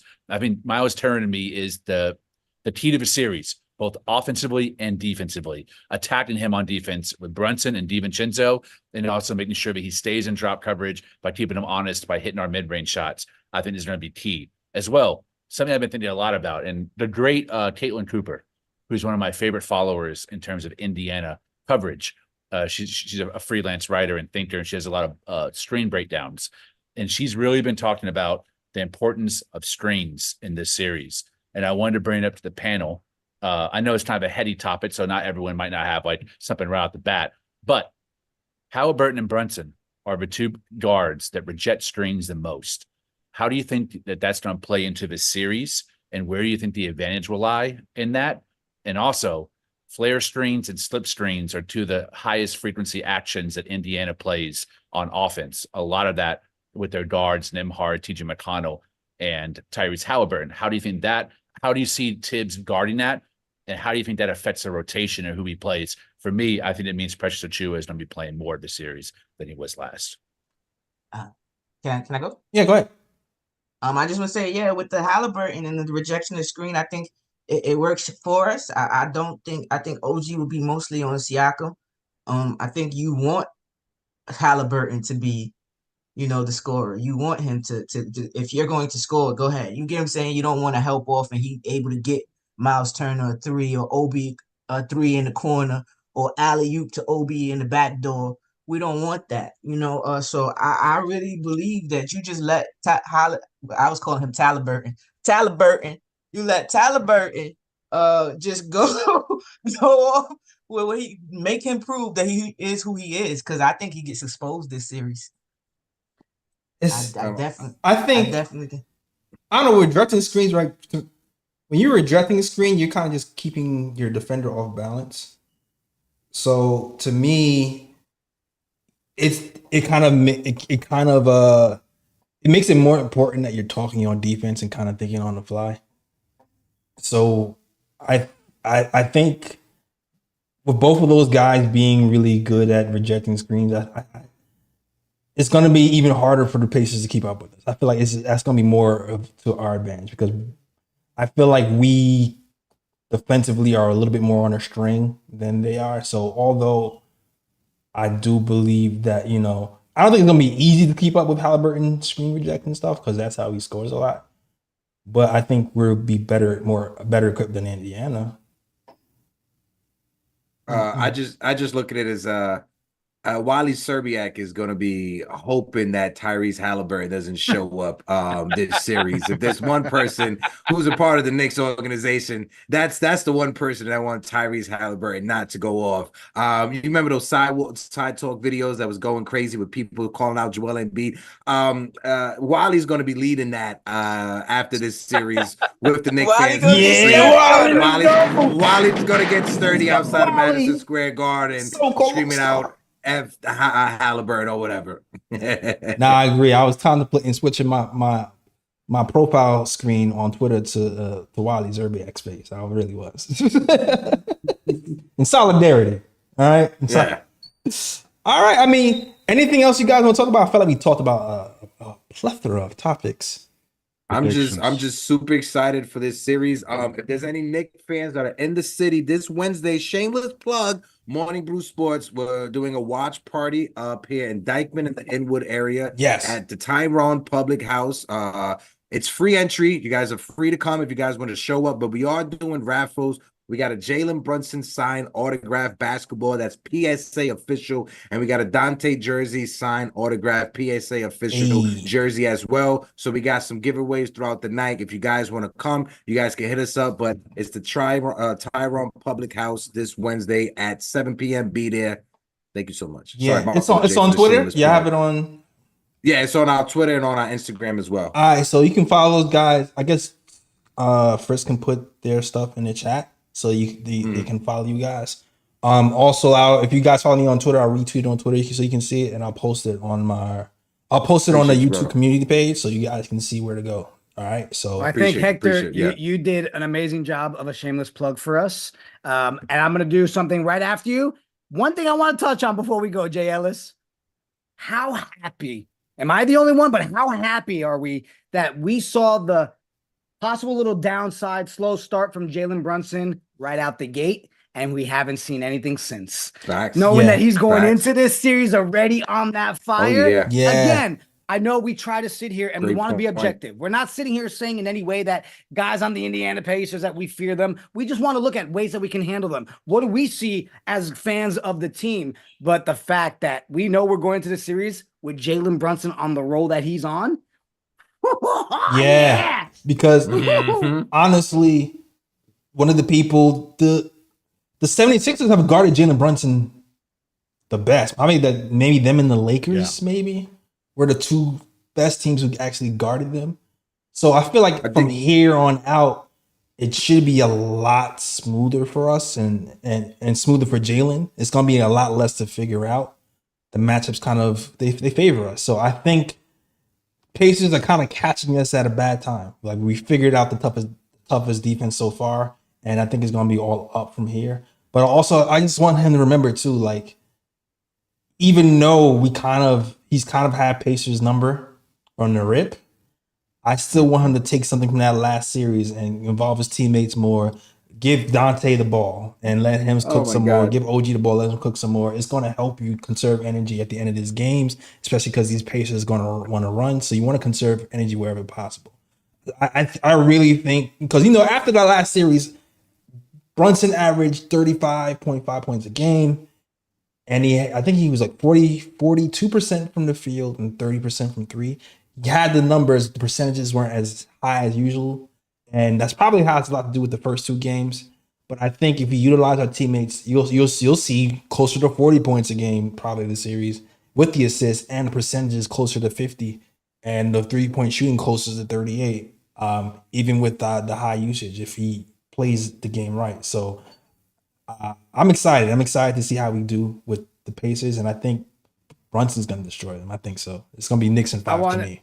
Jay, I want to just throw out one stat when it comes to Jalen Brunson. For his career against the Pacers in 12 games, he averages 22.7 points per game. But 7 of those 12 games were with the Mavericks. Yeah. And in those 7 games, there was only one game out of those 7 games he scored over 20 points. And the 5 games as a Knick against the Pacers, there's only been one game he scored under 30 points. So the first time he faced the Pacer as a Knick, he dropped 30 points. Second time, he dropped 34. Third time, he dropped 28. Then the fourth time, 40 points. And then the last time this season, 39 points. And when you look at his assists, as a Knick, he's only averaged under 4 assists in only one of the games against the Pacers.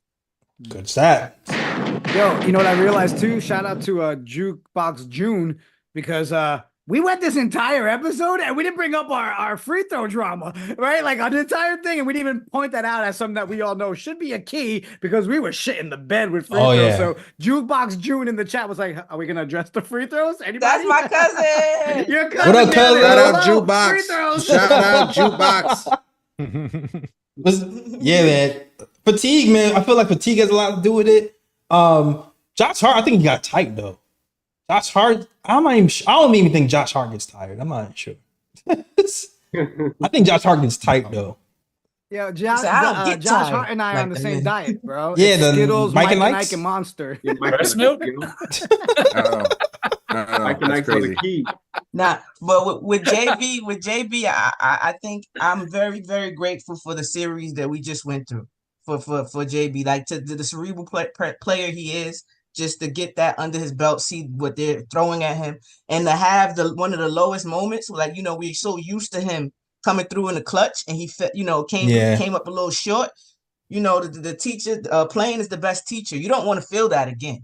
Like, he's probably watched that game multiple times. Like, you get him saying over and over. He's probably watching that game right now. Not game 6, but the game 5 to see what to not do again. Great point. So I was very, very grateful he had that in the first round, and it happened in a game that didn't cause us to lose a series in general. You get what I'm saying? So he was able, and then you've seen the adjustments from game 5 to game 6. There was no hesitation to get Josh Hart that ball when they doubled him. There was no hesitation. So you're seeing the adjustments constantly. Such a smart player, such an unselfish person, and he just wants the team, does what the team needs. I was super, super happy that we had to go through a team like the Pacers, because now it does feel like we've played the hardest. I mean, we've played the harder team. It felt very Eastern Conference finalish, and we were supposed to go to the finals now. You get what I'm saying? After playing Philly, that's how it felt. So now that we got these Pacers, and I don't want to say they barbecue chicken, but damn, my son took the chicken too. They are barbecue chicken. That bathtub has everything. Damn, right now, that bathtub is lit. Your son he took all the chicken. props. I got OG though. I got OG. Well, I'm glad he didn't take the robot. Because Yeah. that's a hazard, you know. I Yeah. got OG still. But that baby's having a party in that tub. Oh, Man. So, This is but a great yeah. conversation. I love this. I just think that it helps. It helps definitely. And I just don't want him to ice out his Robins. Don't ice your Robins out. That I think he did that in Game 5. You had during that game, you had Josh Hart contribute crazy. You had OG show us his little 3-level scoring. Mhm. Remember that was a question for us one time. Can he score in the mid-range area? He's showing us yes he can. Yeah. so don't ice those people out. Keep them involved, and then in between, you oppose your will, like he was doing in Game 6. Oh, you need the bucket now, and now when fourth quarter, they're not so accustomed to what you're doing. Is still new. I felt like we was way too predictable in Game 5, where Embiid was getting steals off of Brunson. I'm like, what the heck going on here? Yeah. Nah, I agree. He had blocked Brunson mad times too. So yeah, I feel like that game will be stuck in his mental for it to not happen again. Same Gotcha. thing with Mitch. Same thing with Mitch. I think so too. And like Josh Hart, even free throw wise, and OG, those are all learning lessons, and it happened in the first round. I hear you. So I Ebony. agree. That's why I got the Knicks. I got the Knicks in 5. I think we're gonna wrap it up between. Ebony, I want to hop in on that. I think that's a really good train of thought. I got a hot take. Go ahead. I'm good for him. I think Philadelphia is the toughest team that we're going to face in the Eastern Conference. Thank you. I mean, you guys know, but I've been Nitsto in the finals for months now.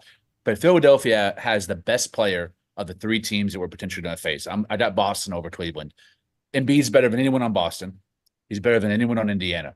They might actually have the second best player too. Right now, Maxey's playing better than Tatum or Brown, and he's playing way better than Tyrese Haliburton. Maxey and Embiid were the first 2 players to average over 30 in the playoff series since Shaq and Kobe in the early 2000s. They also were coached by a championship-level coach, Nick Nurse. I know he got roasted a lot by Nick's Twitter. He's a damn good strategist. He's a damn good in-game adjuster. Yes, he's obnoxious. Yes, he cries about fouls, but he's a smart, heady coach. And it was a chess match between him and Tibbs won. Hella proud for Tibbs on out-coaching Nick Nurse. Also, sorry. they're role players. But got role players that have tons of playoff experience on that team as well. And the 2 that didn't played the best. Kelly Oubre Jr. and Buddy Hield in those short minutes came in and bombed threes. But Kyle Lowry, Tobias Harris, Nicholas Batum, these are guys with deep, rich playoff history, and our role players outplayed their role players. I think that Philly series is going to be the toughest series that we face on every level. Defense, offense, superstar, coaching. So now that we got past them, I think we're going to smash our way to the finals. I agree. I don't think teams, again, I'm going to keep saying it because it's very underrated. People cannot match our physicality. It's not how they really play. So when they do it, they're going outside of who they are. Can I push back? I'm pushing back. Yeah, do your thing. I'm pushing back. And here's why. Here's the thing. Yes, they have a history. Tobias Harris and Kyle Lowry and those guys, they have a history. Kyle Lowry is 107 years old, right? He is not he is not the same Kyle Lowry that won the championship at the Raptors. All right. Tobias Harris had 0 points. Dark arts, though. Yeah, he's like, it's not the same. Here's the thing. I do believe that Embiid might be the best player in this conference. But I still feel like the Celtics have a better overall team. We're not going to be able to just be like, I'm going to ignore Tobias Harris for a whole game with the Celtics, with Derek White and Drew Holiday. Like, we're not going to be able to do that. It's going to be a different type of energy. Now, do I think we can handle the Celtics? Yes. And I think OG Anunoby is the reason why I'm more confident we can handle the Celtics, because we have somebody to put on one of their best players. Also, I said this at the beginning of the year, I'd be very shocked if Porzingis lasts a whole season and the playoffs. That's why I never wanted him on the Knicks, because I feel like at some point he's going to fall and he won't be available when it's time to win. And now that he's down, I feel like we match up with the Celtics a lot better now that he's not down, or he's going to come back all gimpy or whatever. So I think we have he'll be back. He'll be back. He'll be back. He'll be back, but he's going to have to, you know what it is. You're going to have to run back up during the playoffs, playing high level competition. Series, but he'll be back. We seen it with Julius Randle. We seen like when you have to rev back up in the playoff in high intensity competition. So I don't think it's going to be like we getting prime KP. You know what I'm saying? So I think we match up pretty well. That's what I'm saying. Well, Boston, their biggest matchup comes from the mirror. Listen. It's true. I mean, they beat themselves when they do lose. Well, you know, shout out to Kyle Lowry, you know, one of the only players that's still around from when I was in high school, right? He was drafted in 2006. Also, you know, he was a part of the Harlem Renaissance, been in this game for a long time, you know, because shout out to Kyle Lowry, he's been around forever. Like Jay said, he's over 1,000 years old. So shout out to Kyle Lowry. Hold on. I want to respond to the pushback. Then I'm gonna pass the ball to Ryan and George. So I feel like George want to comment on this as well. And I'm curious to hear what he's going to say. I agree. Yes, those three guys I named are old, but you have to think about usage. I'm not saying that the context is still Toronto Lowry usage or Portland Batum. For what they're doing and the role they're playing, they're high-level playoff performers, and they come up in the clutch. And we are not going to see that on Boston because Boston's bench is very thin and it's very inexperienced. Sam Hauser, solid regular season player. Peyton Pritchard, solid regular season player. I'm not worried about them like I am in an open Kyle Lowry 3 or an open Nicholas Batum 3. So I think that now we've gotten past that level of playoff experience decreases each series we go into in the East. And that's where I think the advantages lie with the Knicks because of the thin bench of Boston and the 14% field goal percentage in crunch time for Jason Tatum. All right. Good. All right. Here's my only thing, because I understand with the Sixers, pretty much superstar player MVP, Tyrese Maxey, he's getting to that level to where, you know, look like he's gonna ascend to that level as well, and things of that nature. And I think with some people when they examine the Celtics, I think it's kind of disrespectful to be like the Knicks are just gonna run through that team. Like there's a reason why that team won 60+ games this season. And even though they don't have KP, or if KP comes back and he's not the same KP, he's a little bit hobbled or whatever the case may be, people forget this team is top 10 offense, top 10 defense. Even without KP, they're still going to defend. So it's not going to be easy peasy for Knicks to just score buckets like that. That's going to be a series where that can possibly go 7 games to determine who's going to really advance to the next round. Yeah, I understand, like the Celtics, it's more so looking in the mirror, you know, like sometimes they beat themselves when they get to the deeper rounds and things of that nature. But at the same time, if that team is their selves, that is a really, really tough matchup. And the Knicks have to be on their A+ game if they're gonna knock the Celtics out and go to the NBA Finals. Nah, I agree. I'm not saying it won't be easy, but I like our chances. That's all. I love what Lee said, because it kind of brought me back. And sorry, George, I know you're about to go, so I'll make it short. But I was literally just gonna say it goes back to when we were all having the debates on, was it worth having the second seed, right? To me, it's, hey, we took the biggest punch that we could early on, right? So yeah, it does seem like it's a lot easier when you're going to the Pacers and all that. No, I don't think anybody in this fan base can honestly sit here and say that they don't expect the Boston matchup to be a true rivalry, a true matchup, but that's what we signed up for, right? Mm-hmm. So it does feel easier after that 76ers going into a Pacers thing. And I guess that's where I'm like, hey, I'm still happy that we took that second seed, the home court, and we were able to handle 76ers, because now we have an easier route. Go ahead, George, sorry. Yeah. I mean, you know, KP going down changed everything. You know, I mean, I thought if we got to the Eastern Conference Finals, that our team had the best chance of pushing the Celtics to a 6th or 7th game. Now, with KP out, but then again, you know, you gotta remember, they're going to make adjustments. And, you know, any game, Tatum and Jalen Brown can just explode any night. Drew Holiday is a big factor on that team.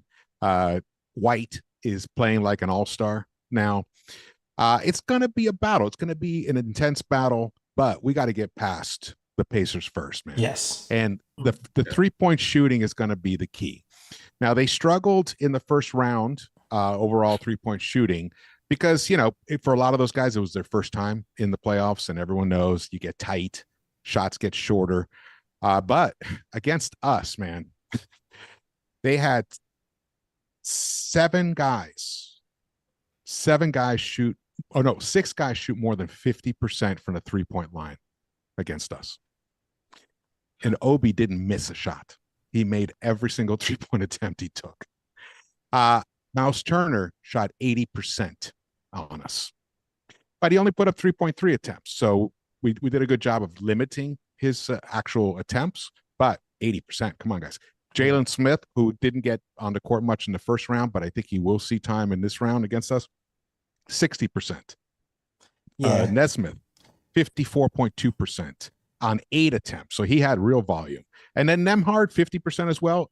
The other one guy that they're missing their most physical player is Mathurin. He was the guy who brought that grit. Someone else was asking earlier about the grit. Do they have that? And I was like, he was that kind of guy. He was handsy. He gets fired up.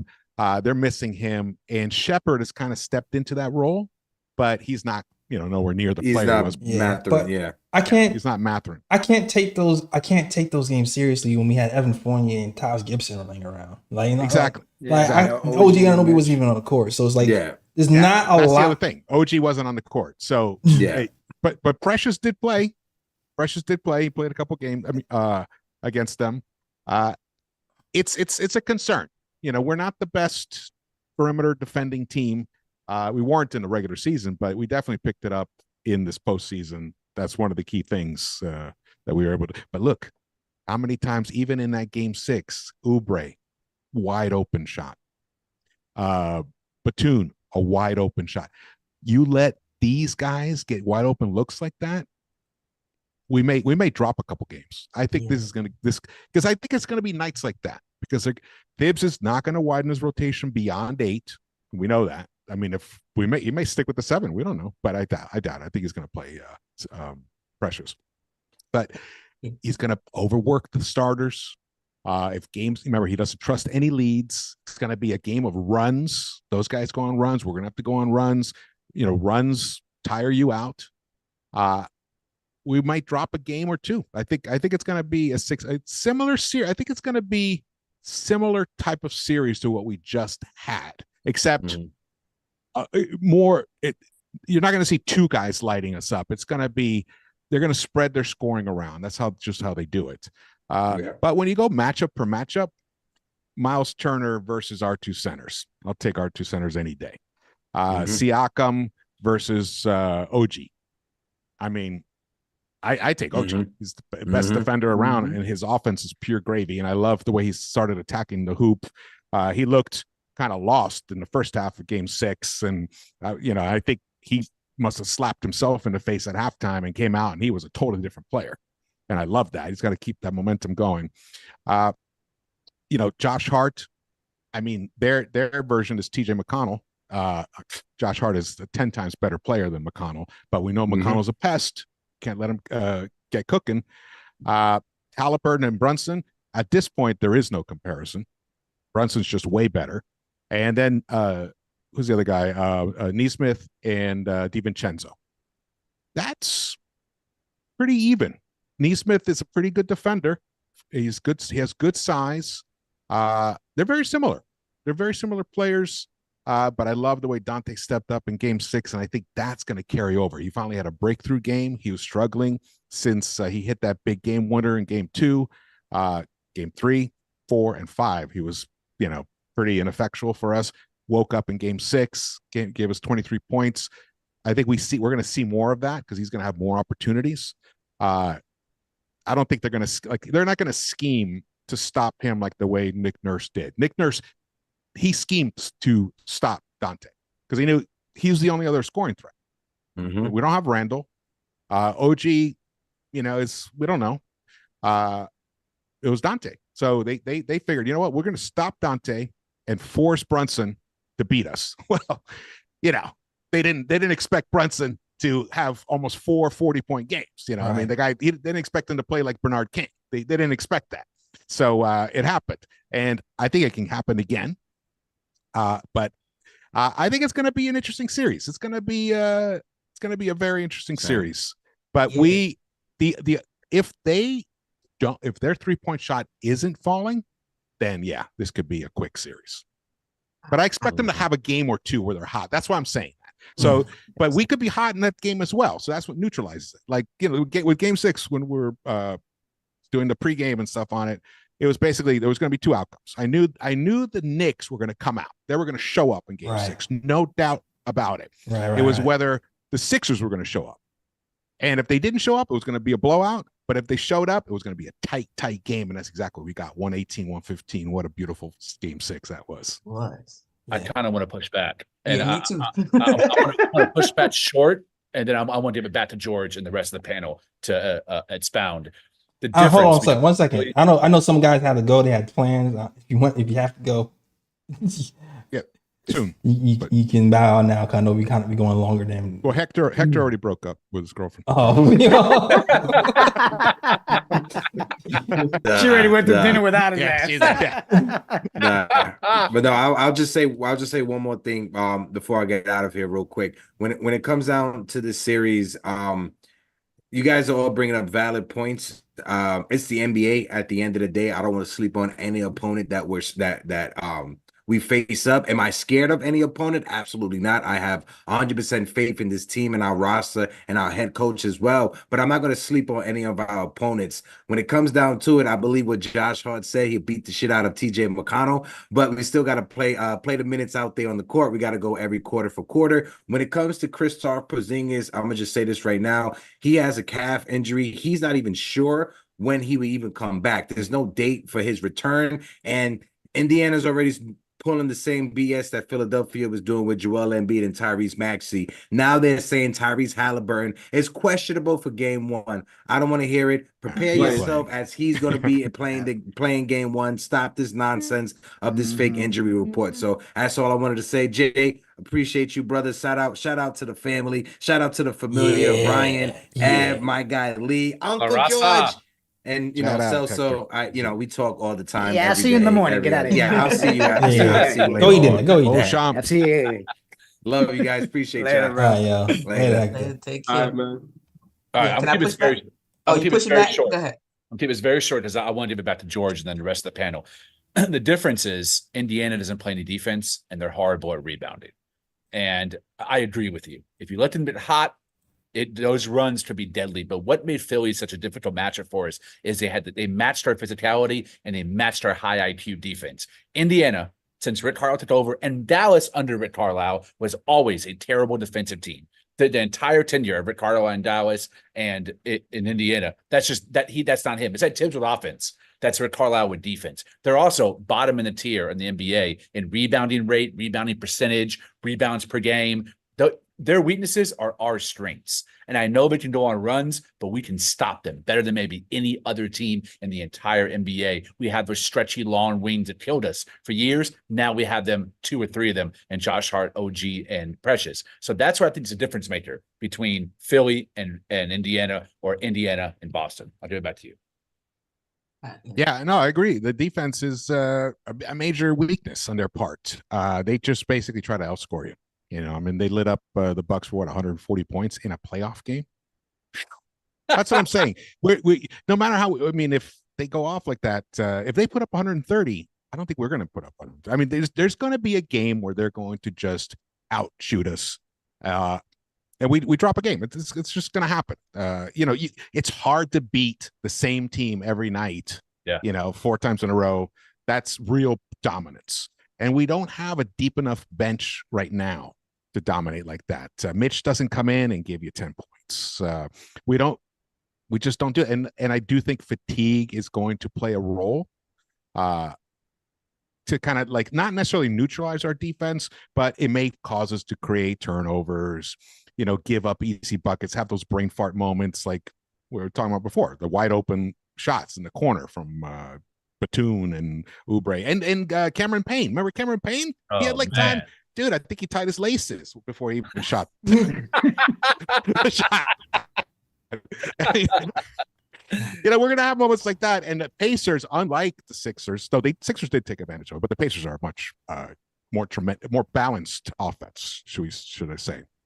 But great point. Haliburton being where he is right now is a big difference. That's why I give them no chance of winning this series against us. They just can't win it without a Haliburton playing to the level that he played in the pre the All-Star game or pre the injury. What was the injury he had? Hamstring. I don't know. Hamstring? Yeah. Softness. Is he hamstring? Well, that's what Softness. softness. Yeah. Did you want to go, Ev? I agree. I think we're Celtics. I mean, again, like Hector said, can't look past anybody. But if we do take care of business, then the Celtics take care of business. It's gonna be a wild Eastern Conference Finals. Facts. Probably might be the highest rated. Great counterpoint, brother. I love it. I guess I'm gonna be a big homer. Shouts out to Homer, the community. Shouts out. I'm gonna be a big one because I think we can get this in full. I think we can. I think our rebounding and our defense takes away a lot of their possessions. I think that big number of unassisted field goals is really loud to me. That is super loud. That they can't get everything has to be assisted. It's not they don't get a lot of unassisted buckets. Mm-hmm. To me, with our rebounding and able to push it and get steals, play the passing lanes, we wear you down. We take your will. You get what I'm saying? We were getting open. They were getting open threes because we had the likes of Maxey and Embiid always in the back of our mind. So we allow Cameron Payne to shoot because we don't want Maxey to get that shot. Or Oubre. I think a lot of times Oubre was open by design, like meaning they Josh Hart him, Yeah. Mm-hmm. So I think that we just have we can play everybody else's way. Not everybody can play our way. And the fact that we do so many things, so many small things well, that even if our shot doesn't go down, we have a plan B and C to get it. I think Hart and Mitch have huge games, and I actually think they might be able to average double-doubles. You get what I'm saying? One of them during this season. Because, again, you got a Kaz playing big, playing the guard. you got him playing the guard on the perimeter. I just think we're too physical. We wear you down, take your will. Josh Hart come out of nowhere and grab a rebound and start a break on you. I don't think they had their lack of defense and rebounding and not being so much of a half court team is going to not fare well against us. I mean, they're really good at half court offense, though. I think our weakness has been our half court offense, honestly. Yeah. But it's really just been our offensive rebounding has just been so elite that it kind of covers it. So covers up the holes. Yeah. Doesn't Josh Hart had more offensive rebounds than some teams? Is that the stat I saw? I thought I saw. Yeah, and he's also led the playoffs in hustle in loose balls recovered 7.2 first, and loose balls recovered. So, and the Pacers are 8th.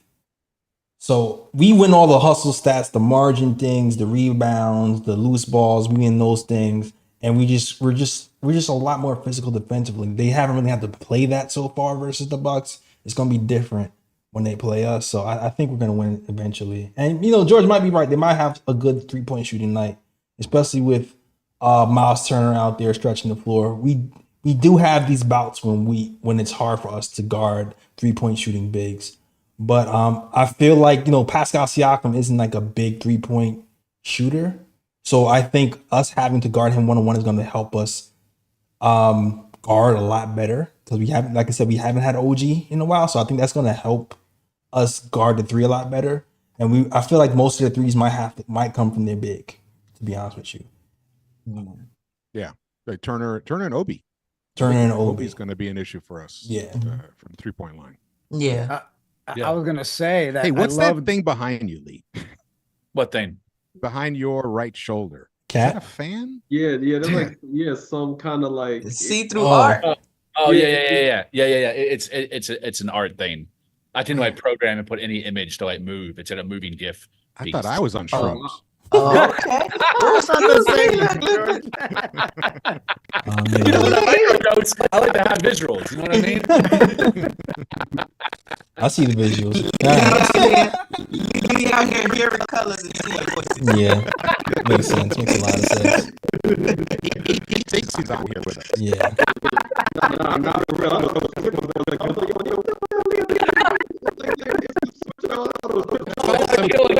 Like a guy dancing. Oh man. Hilarious. All right. I'm dead. Did you want to say something, or do you want to? Yeah, I was gonna say, I loved what George did because Phil and Hector always say that when I hear things, I then go and Dr. House shit before I respond, right? And I've done it my whole life. I'm like, let me think it through. I don't, so I'm listening to George. I'm like, all right, he's giving us things that we should be concerned about, right? Things that, hey, these are things that might cause us to lose some games. Here's the problem I had with it. Each thing I was like, yeah, you're right, George. But I got excited because I felt like I found the rebuttal to it, right? Like, all right, they're young, right? It's their first time in the playoffs, da-da-da. Well, if that's the case, did you guys hear how loud the Garden was in the first round? Imagine now the Garden in the second round. I'm hoping that's going to play an extra factor for these young guys that aren't used to being in the playoffs yet. I think people don't realize that does play a major part, right? Then you went down the list of all the players, and you couldn't even find one that was better than ours. The best they got was an even with Dante. So still kept me excited, no concerns. Then what makes it really exciting and also kind of intriguing is the fact that every number from the season is without OG and Mitch. It's without them playing our Knicks team.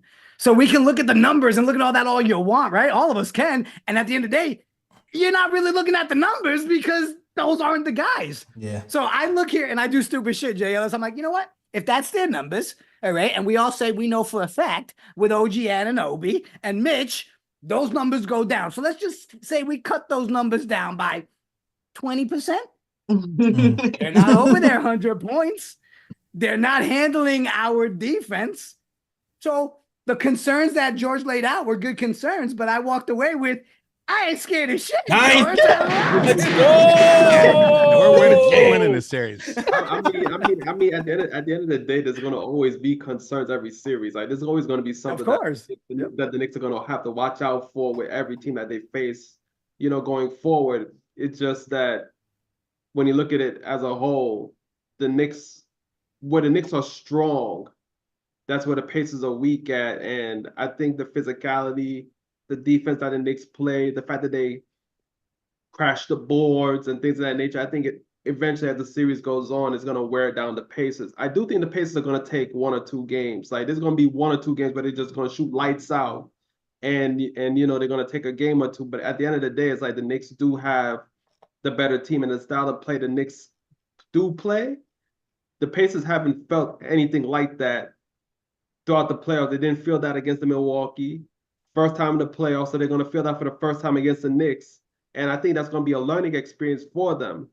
I agree. So at the end of the day, it's like, whether the Pacers, go off 1 or 2 games, that's going to be it at most. The Knicks are going to eventually wear them down as the series goes on and eventually win the series. That's kind of what I meant. Like, I didn't mean it was going to be the same type of game series. Just I can see us winning the first 2.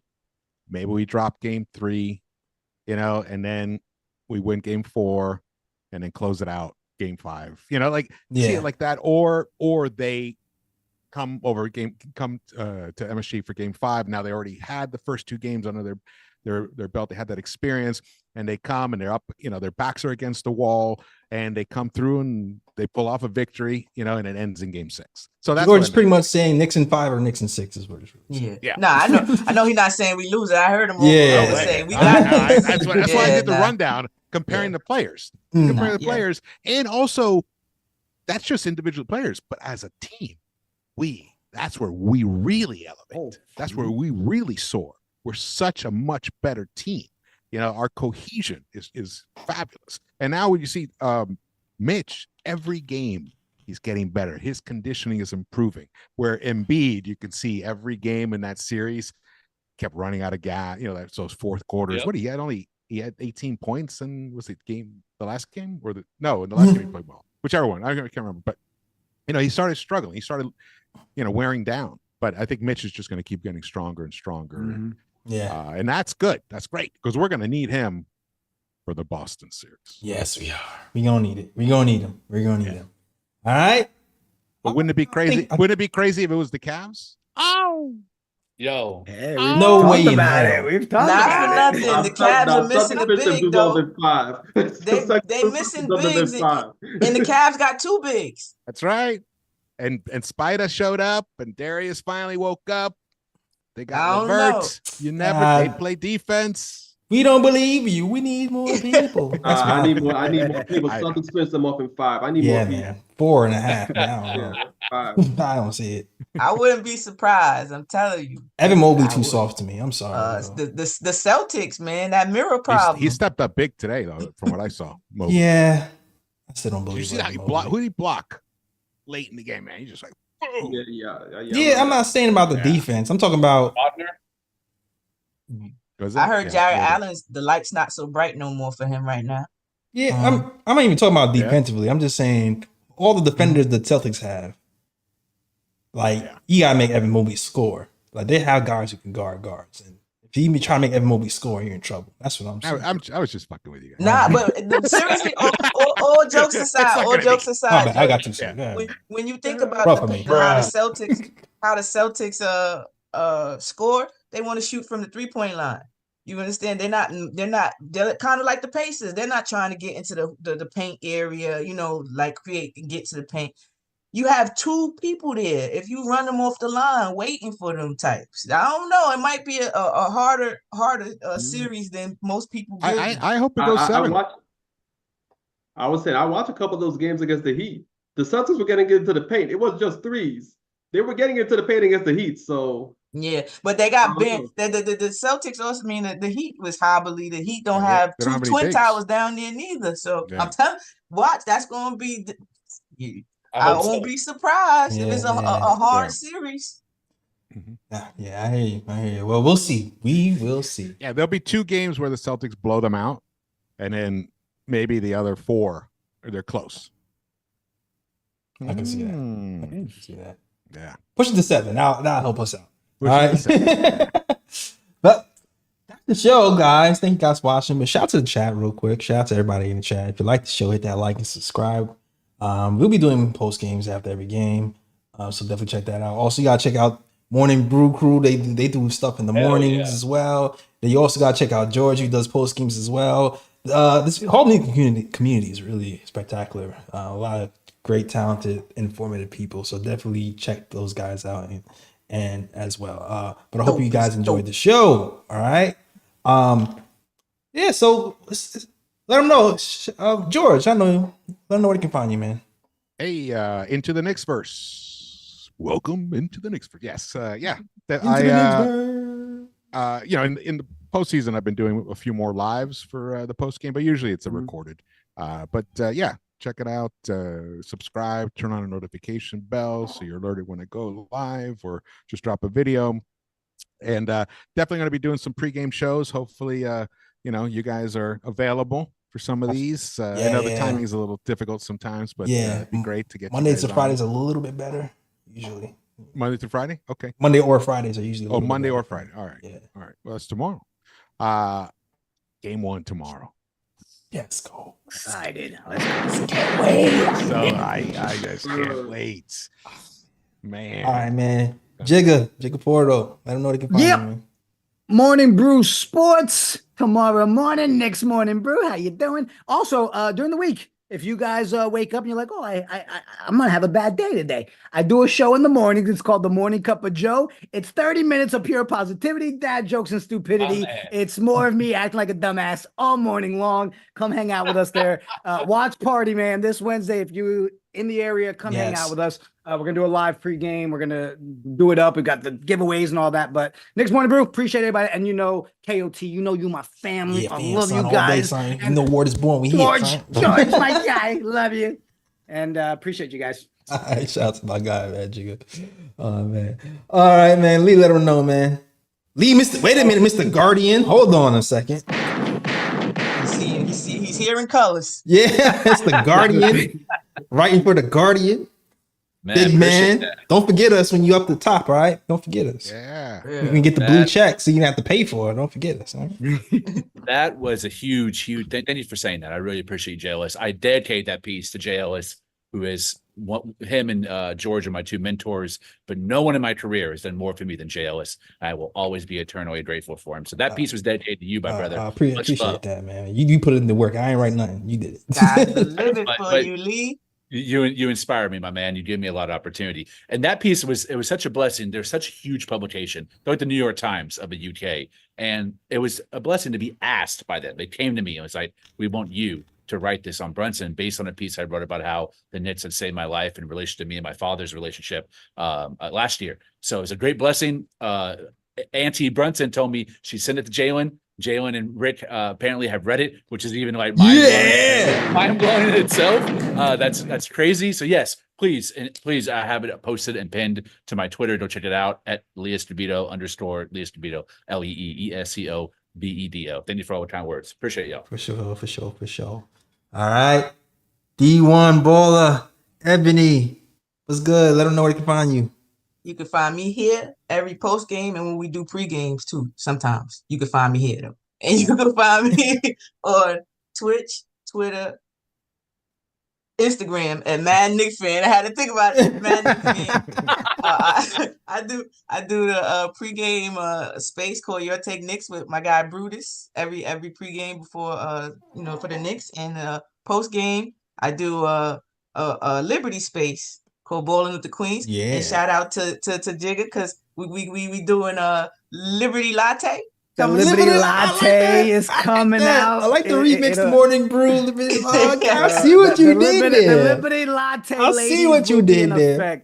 Yeah, we should be. I think we're live on the 13th. Right about. We'll announce it this week. But the ladies are ready. Ebony's heading it up. We got Tyrese T. We got Ace Pedraza from the Knicks Wall. Okay. Give us Liberty coverage all season long. Let's support these ladies and support the Liberty. Okay, all stars. Three queens. Oh, all stars. I see y'all. Okay.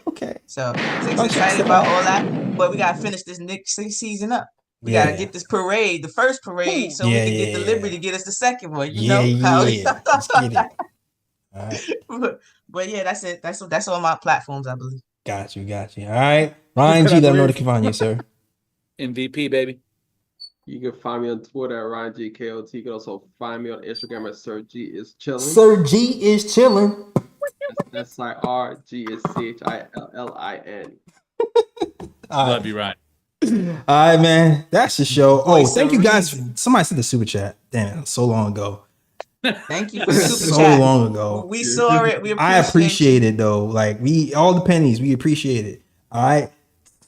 Team the Dream, $2 super chat says Embiid ain't Elijah Wine. Bye Philly. I like that. I'm behind it.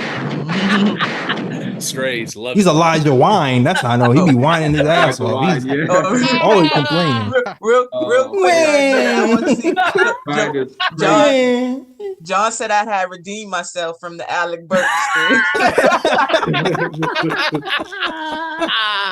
I forgot about it. I let it go, but John said I redeemed myself. He said I did it. I got it back. There you go.